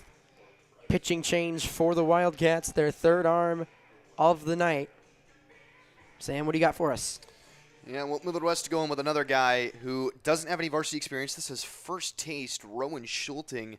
I mean, just talking to some of the guys on the team, the one thing they've mentioned the most out of everything just coming into the season is how good Rowan Schulting has pitched. You know, in practices, in the scrimmage. I mean, Rowan Schulting, one of the things to be really excited about, supposedly, and see what he can do here again in his first taste of varsity action against a prep team that has got the one-run lead. He's got to shut him down.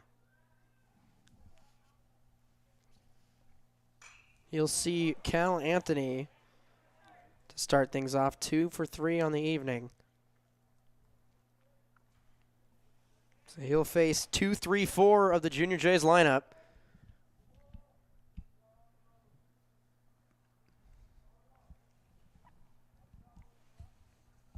And it will be Ben Marquis pinch hitting for Jack Cosgrove unless someone else is inserted into the lineup. But there's Marquis inserted as a pinch hitter for Cosgrove. So he will, at the moment, take over the cleanup spot from the junior first baseman. But now Anthony, 0-2 hole to start. As that one hits him. You will absolutely take that if you're Cal Anthony. Down 0-2. And then you get plunked. So he'll trot down to first. Lead off hit by pitch for Cal Anthony. And now Tony Caniglio will come to the plate. And there may be some of the nerves there by Schulting. And I mean, with somebody on the base paths now, going to have to see what Schulting can do. I believe we're having a discussion on the field. I believe they're just trying to correct the lineup card.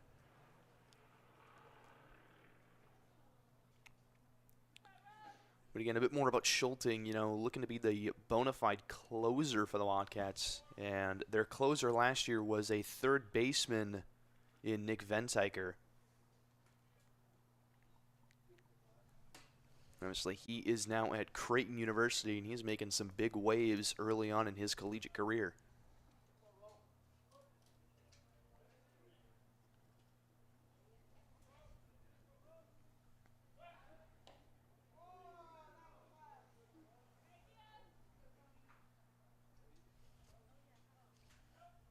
Schulting checks Anthony over there at first. Quick update from Elkhorn. Junior Jays with the 4-0 win over Elkhorn South. Start there. Quest for a three-peat at 1-0 on the year. Reminder, they will be right back here tomorrow at Leahy for the home opener as they host Millard North. We will have that for you first, as that one will kick off at 4:30 tomorrow afternoon. Yeah, and just keep it on the page of soccer. You know, you talk about obviously Creighton Prep looking to be the #1 team again, but Omaha South narrowly beating out Millard West today 2-1. I mean, if you're Millard West, that's a really close game.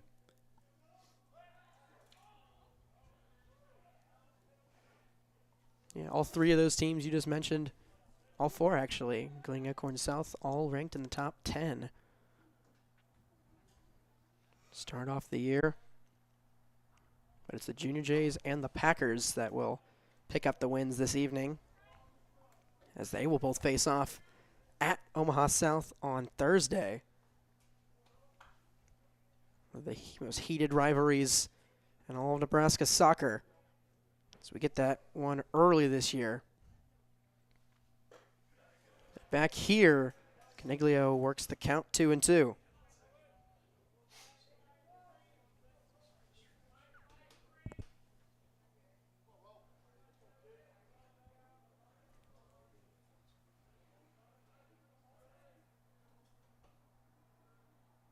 Schulting's 2-2. This one chopped to the right side. Going to be a tough play. It's going to get through. Anthony will hold up at second. And that will put runners on first and second with no outs here for the Junior J offense. As Caniglio able to sneak that one through the gap on the right side. Junior Jays with 10 hits on the evening. Yeah, I mean, any way possible, you want to get runners on, and that's what they're doing. And, you know, again, Schulting, the most anticipated pitchers in this depth chart, as a pinch runner coming in for Caniglio at first. A bit of confusion with the lineup. It is still Cosgrove batting in the cleanup spot. It's the courtesy over at first. Not fully sure how Cosgrove is still in the lineup after being pinch hit for, but nonetheless, he will come up here with 2 on and no out in the top of the bottom of the 6th. Here with a 6-5 lead, Junior Jays would love to add to that. As Cosgrove fails on a bunt attempt, it's 0-1. I mean, you talk about that ground ball double play that the Wildcats have struggled to get tonight. And I mean, Longley just got to turn it in time, got to get the glove all the way around the ball. Again, just struggling. Shows bunt again. This time he'll get it down. Schulting will just fire on to first. But Cosgrove's sack bunt does its job. Both runners moving up into scoring position. And now Charlie Ziola will step to the plate. Insurance runs looming for the Junior Jays, and they would love to grab them if they get the opportunity. The lefty Ziola steps to the plate against Schulting.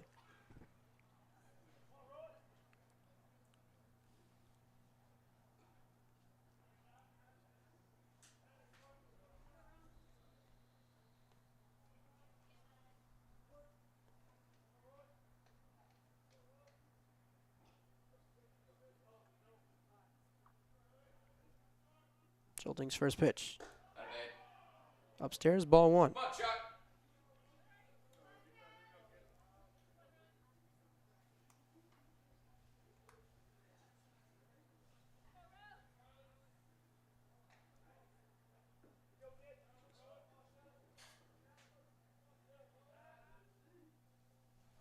Schulting's 1-0. Swung on and missed. Good pitch there. Make it hack, Charlie.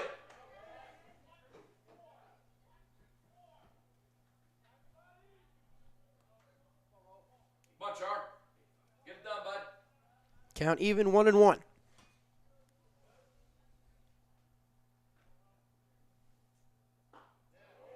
Misses down and out.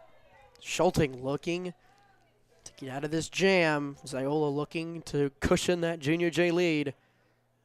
As they find themselves 3 outs away from a victory, but they would much rather try and go for a win with more than a 1-run lead.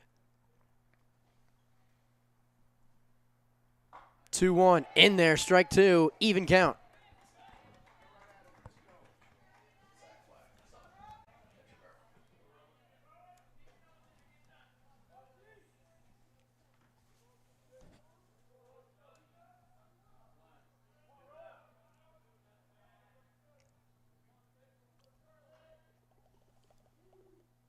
This one going to be skied to left. Coming on, making the catch. And he drops it.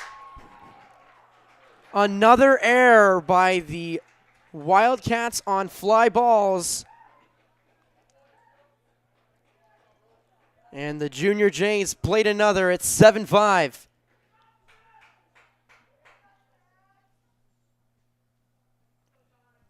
It's another mishap from the Wildcats on defense. And that one costs them heavily.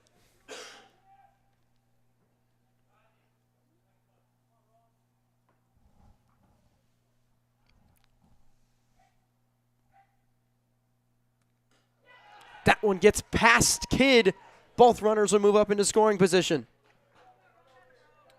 Yeah, and this is the last thing you need from Millard West, trying to not fall out of this game. You know, they led, and now they're trailing. And Schulting has really got to find his bearings here. His kid will go up to hopefully smooth things over. But this is really where the Wildcats need to lock in. And if they want to get their first win of the season in just their second game, it's going to have to be a gritty one. Pick one up.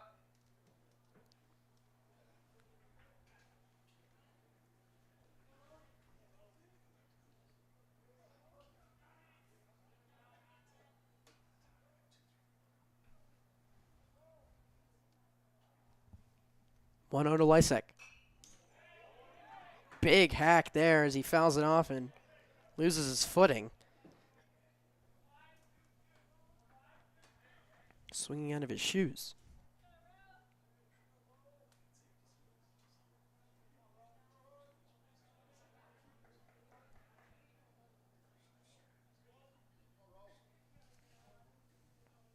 One from Schulting to Lysek.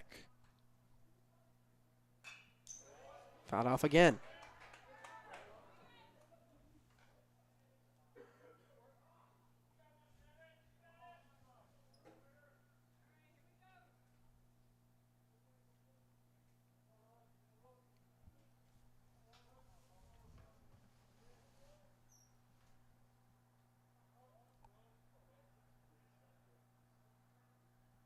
Schulting's 1-2.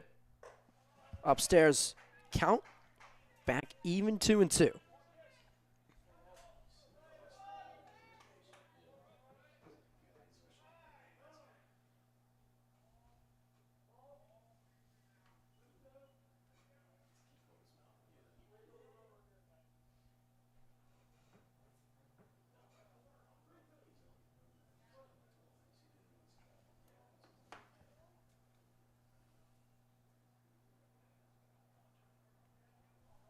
Payoff pitch.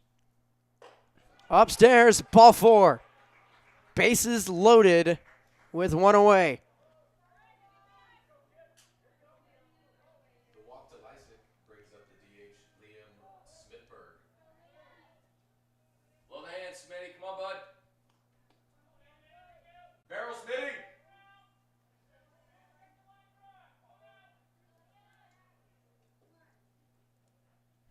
So it'll be Liam Smithberg stepping to the plate. Bases loaded. 1 out.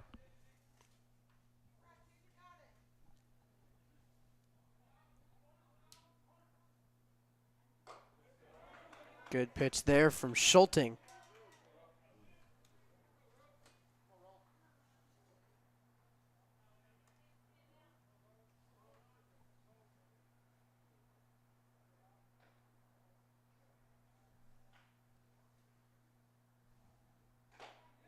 Big swing and a miss from Smithberg as he goes down 0-2.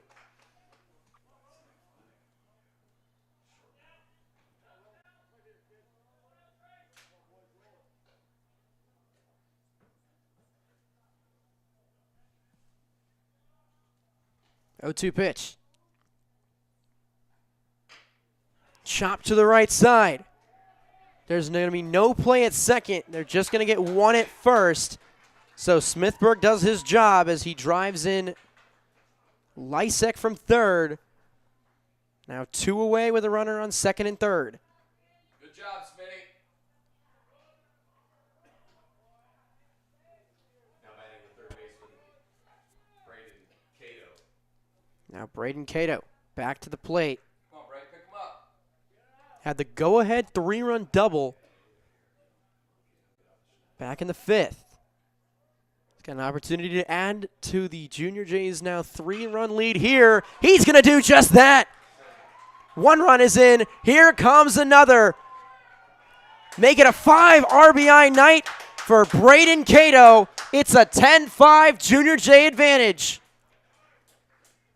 Yeah, I mean, it's just all falling off for the Wildcats now. And, you know, Schulting has not had the greatest start to his varsity career. And the Junior Jays have doubled the Wildcats score, making it 10-5.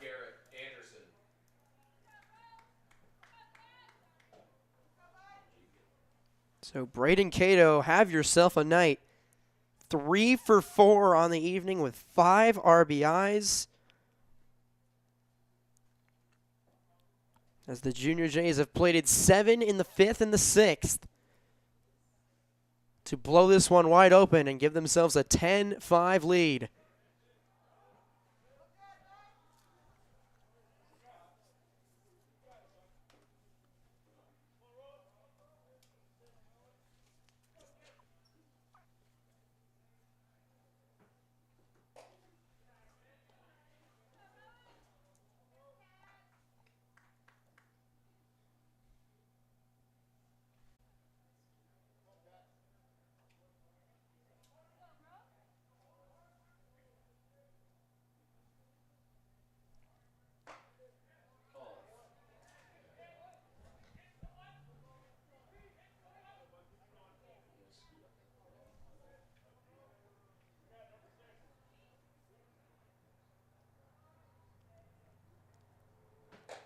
Swing and a miss from Anderson. Count even, 2-2. At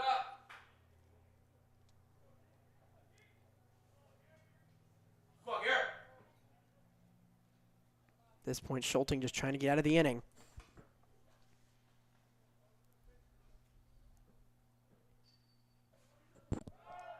This one going to be roped into center. It will get over the head of the center fielder.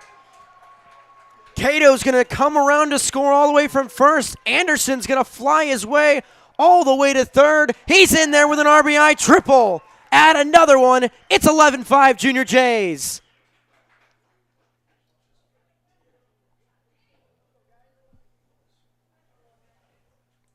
The bat's coming alive for the Junior Jays. They needed some insurance here in the bottom of the 6th. They plate 5. And now the top of the lineup back up here in Logan Birchfield.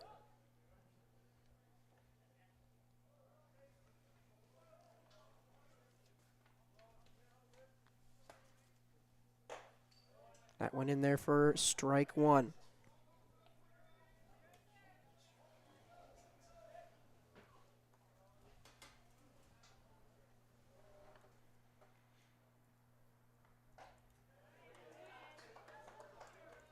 That one in there as well. Now strike 2. So once again, Schulting just trying to find his way to get out of the inning. Swung on and missed. As that will do it for the bottom of the 6th, but the Junior Jays make their presence felt. They extend their lead to 6. It's 11-5. We'll head to the 7th. Junior Jays looking to close this one out. Up 6 on the defending champs.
Junior Jays with 5 in the bottom half of the 6th have pushed their lead. It's 11-5.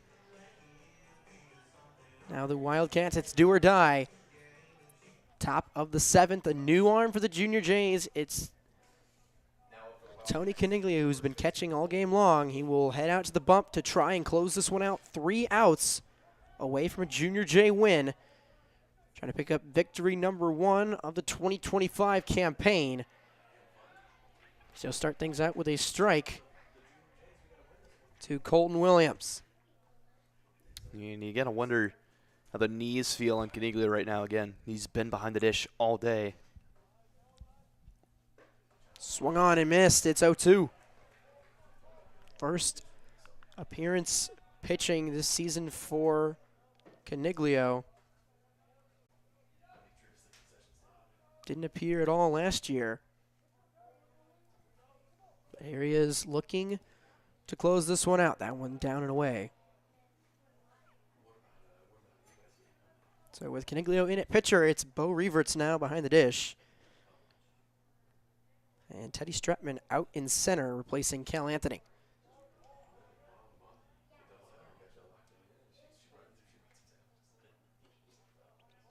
1-2. Down low.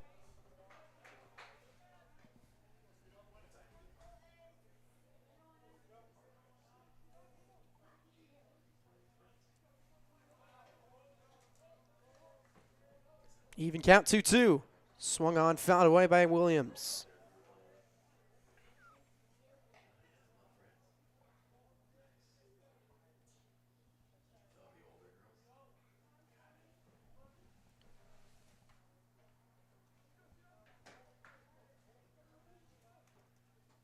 Two once again. This one going to be grounded to second as Birchfield on to make the play. One away in the top of the 7th. Now the Wildcats down to their final 2 outs. And they're really, I mean, if they even want a glimpse of a chance, they're going to need Swirsik to really show up here. They need pretty much the entire lineup to show up here, and they even really want a chance.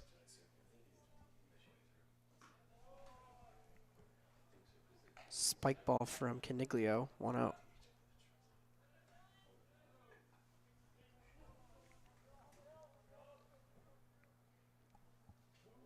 That one sails over the head of Swirsik.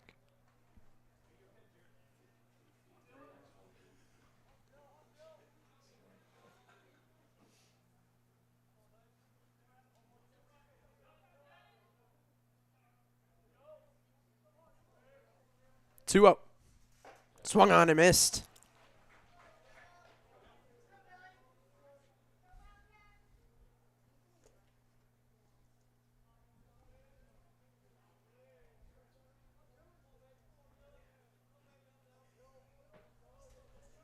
Now the 2-1. Fouled away. Caniglio fights his way back to an even count.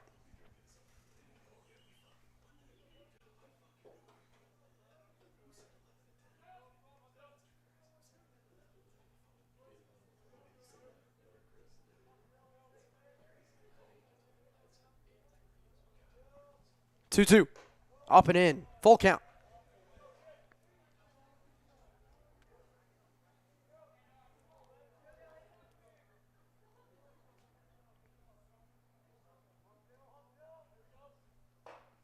Inside, just misses. Ball 4. Swirsik walks. That's step 1. Obviously, there's a whole stair set of steps to go for Millard West. But they got Swirsik on, only one away, and now Sam Kidd headed back to the dish again. We saw earlier him put a charge into a ball out into center. See if he can possibly bring Swirsik into scoring position.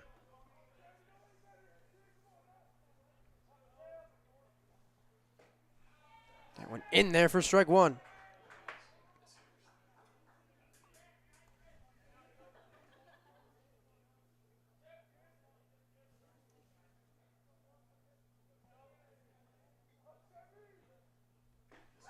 What a pitch there from Caniglio, 0-2.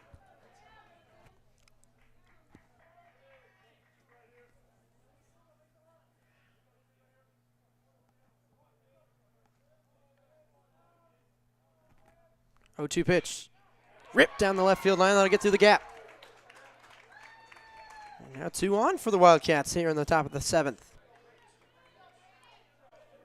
Yeah, and just continue to climb. You know, if you're Millard West, just get through your AB and bring the next guy up. Just do your job, as they say.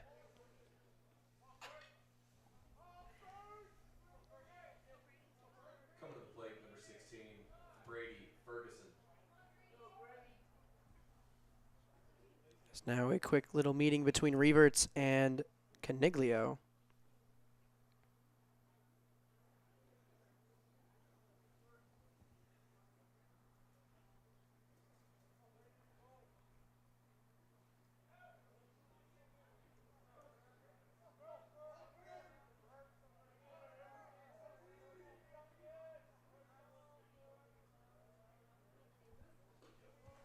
That went in there, strike one.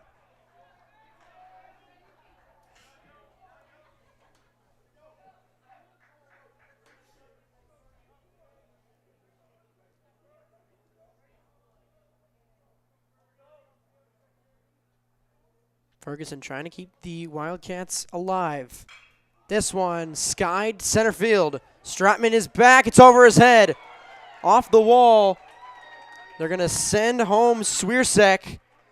Play at the plate is too late. So Swiersek comes in to score. RBI single from Ferguson makes it 11-6.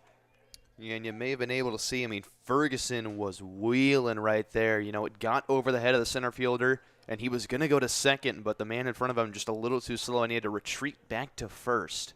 But again, continue to climb. Millard West, just hand your job off. Just hand the bat to the next guy in the lineup. That next guy in the lineup, Jack Meeks. So 0-1 count to start. Runner first and second. 1 out, 5-run deficit for the Wildcats.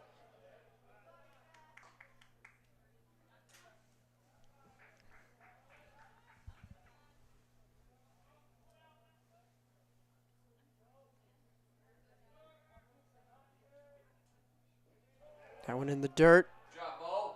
Good block there from Reverts.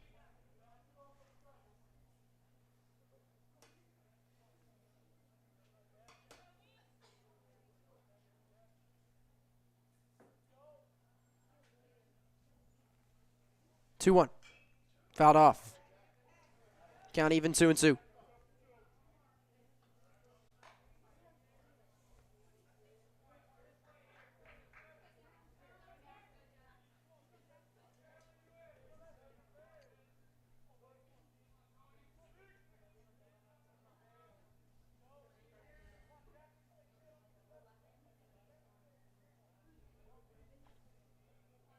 Caniglio's 2-2.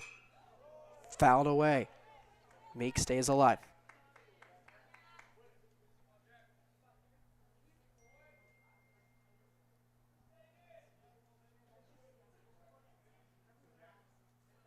Come on, Tony.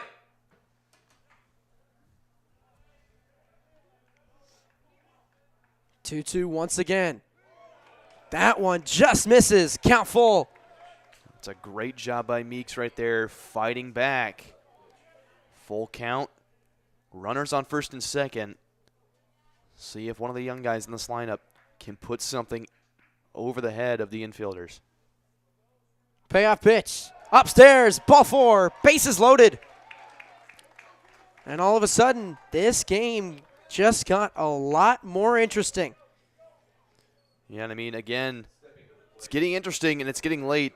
You know, we'll say it one more time because why not? But these two teams always will make it close when they play, no matter what sport. And a really good chance for Gideon Novotny here to possibly bring home some runs and make this one a little bit closer. That one pops right off his helmet. So the run will come in to score. It's an RBI hit by pitch, and the tying run will step to the plate. And now, I mean, if you're Prep, you got to possibly question, you know, do you take Tony Caniglio out soon because you do bring the tying run to the plate now. And, I mean, if a charge gets put into this one, could potentially be a 1-2 run game. Obviously, Creighton Prep, if it does get tied up, they will still have a chance to win it. And now we do have a mound meeting.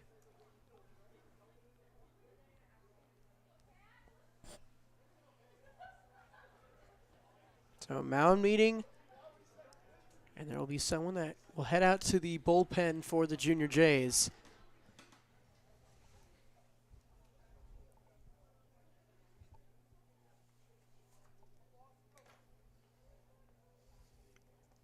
So all of a sudden, things getting a lot more tense here at Jurgensen.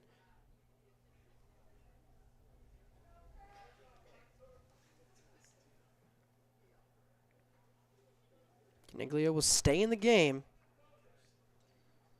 But as mentioned, tying run, steps to the plate. See what Longley can do.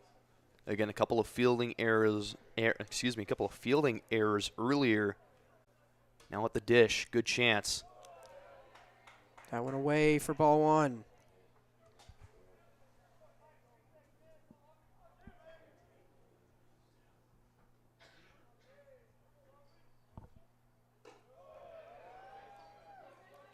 Two oh.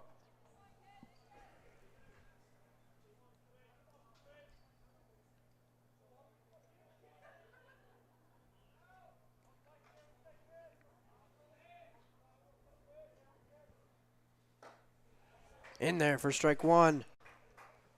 That's a big strike that Caniglio needed to fire in. If there's anyone you want at the plate this evening for the Wildcats, it's Longley. Inside, ball three.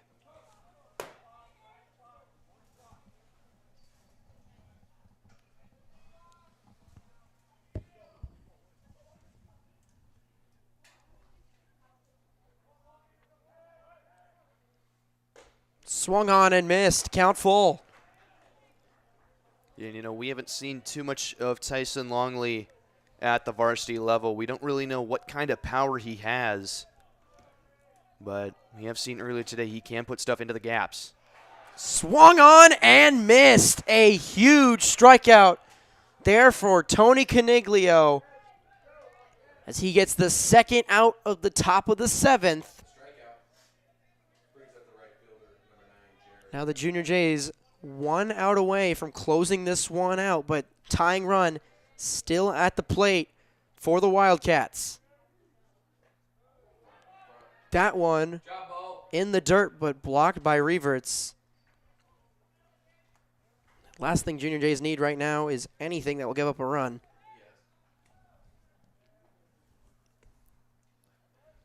And again, Betts, we talked about it a little bit earlier, but he's got the speed. If he does get on, I'm going to try and keep him off.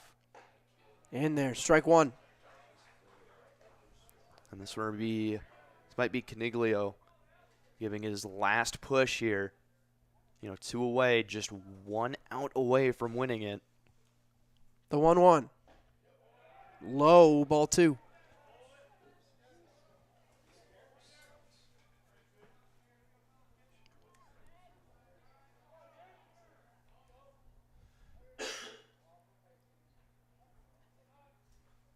Two one. Fouled off. And the Wildcats down to their final strike. And one earlier of Betts' appearance, you know, popped up, and Caniglio wasn't able to catch it behind the dish, and then popped out right after that. 2-2, 2 outs. This one going to be lined down the right field line, and it's going to get into right. Run will come in. Everyone will stay put. 11-8 now. And, I mean, great job by Betts there. A little bit late on the swing, and that's why it got in to the opposite side, and it just got past the glove. Wildcats are fighting now. And again, just a couple of runs away from tying this one up. And now Jake Blackman, very good opportunity here. Top of the lineup for the Wildcats. Go-ahead run now at the plate. Tying run at first. This feels a lot more realistic.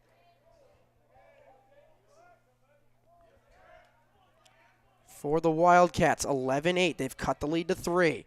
This one fouled away, and Blackman down 0-2 quickly.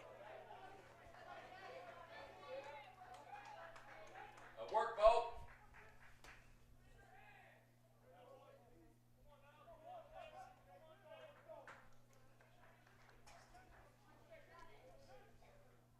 Oh, 2 gets past Reverts. Ferguson comes in to score. Meeks coming in to score. Make it 11-9. Tying run into scoring position.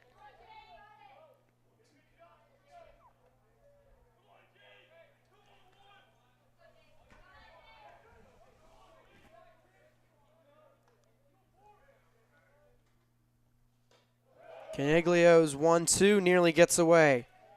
I know you touched on it earlier, but don't want anything to creep away from the plate, and that's what happened right there. And Blackman has fought his way back from being down 0-2 now. 2-2. Blackman holds off. Full count.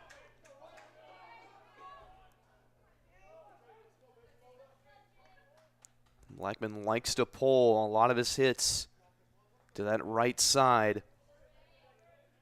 Wants to sneak something down the line if he can. Payoff pitch. Ball 4. Go ahead run walks. Bases loaded once again.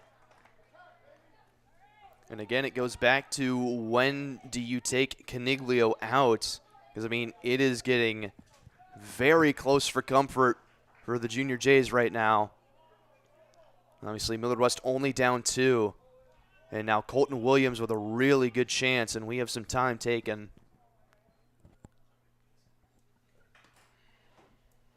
I believe, are we going to see a pitching change here?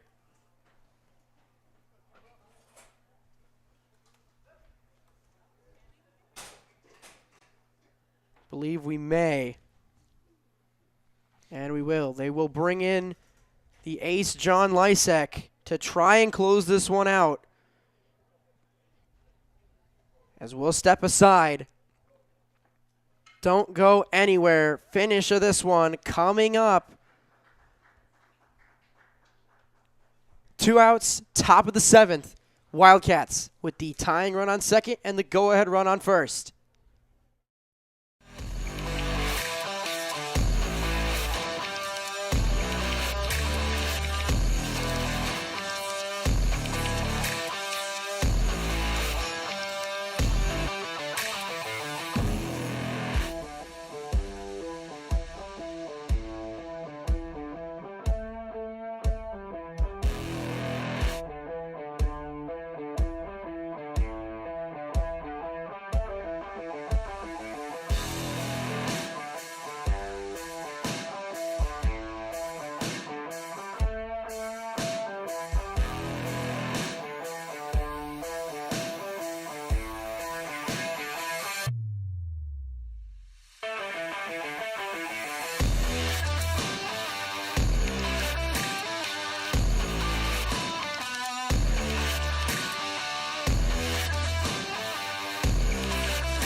Millard West entered the top of the 7th down 6. They've plated 4, and they have the bases loaded with 2 outs. Vincent Constantino into the game for the Junior Jays on the bump.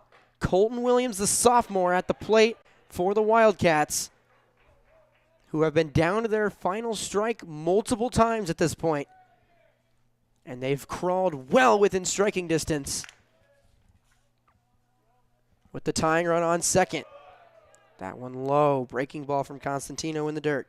Yeah, I mean, this is really just impressive to see from the Wildcats, being down this much, any team being down that much.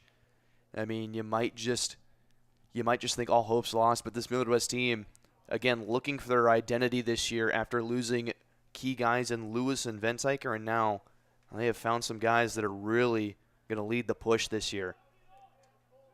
1-1. Up and away.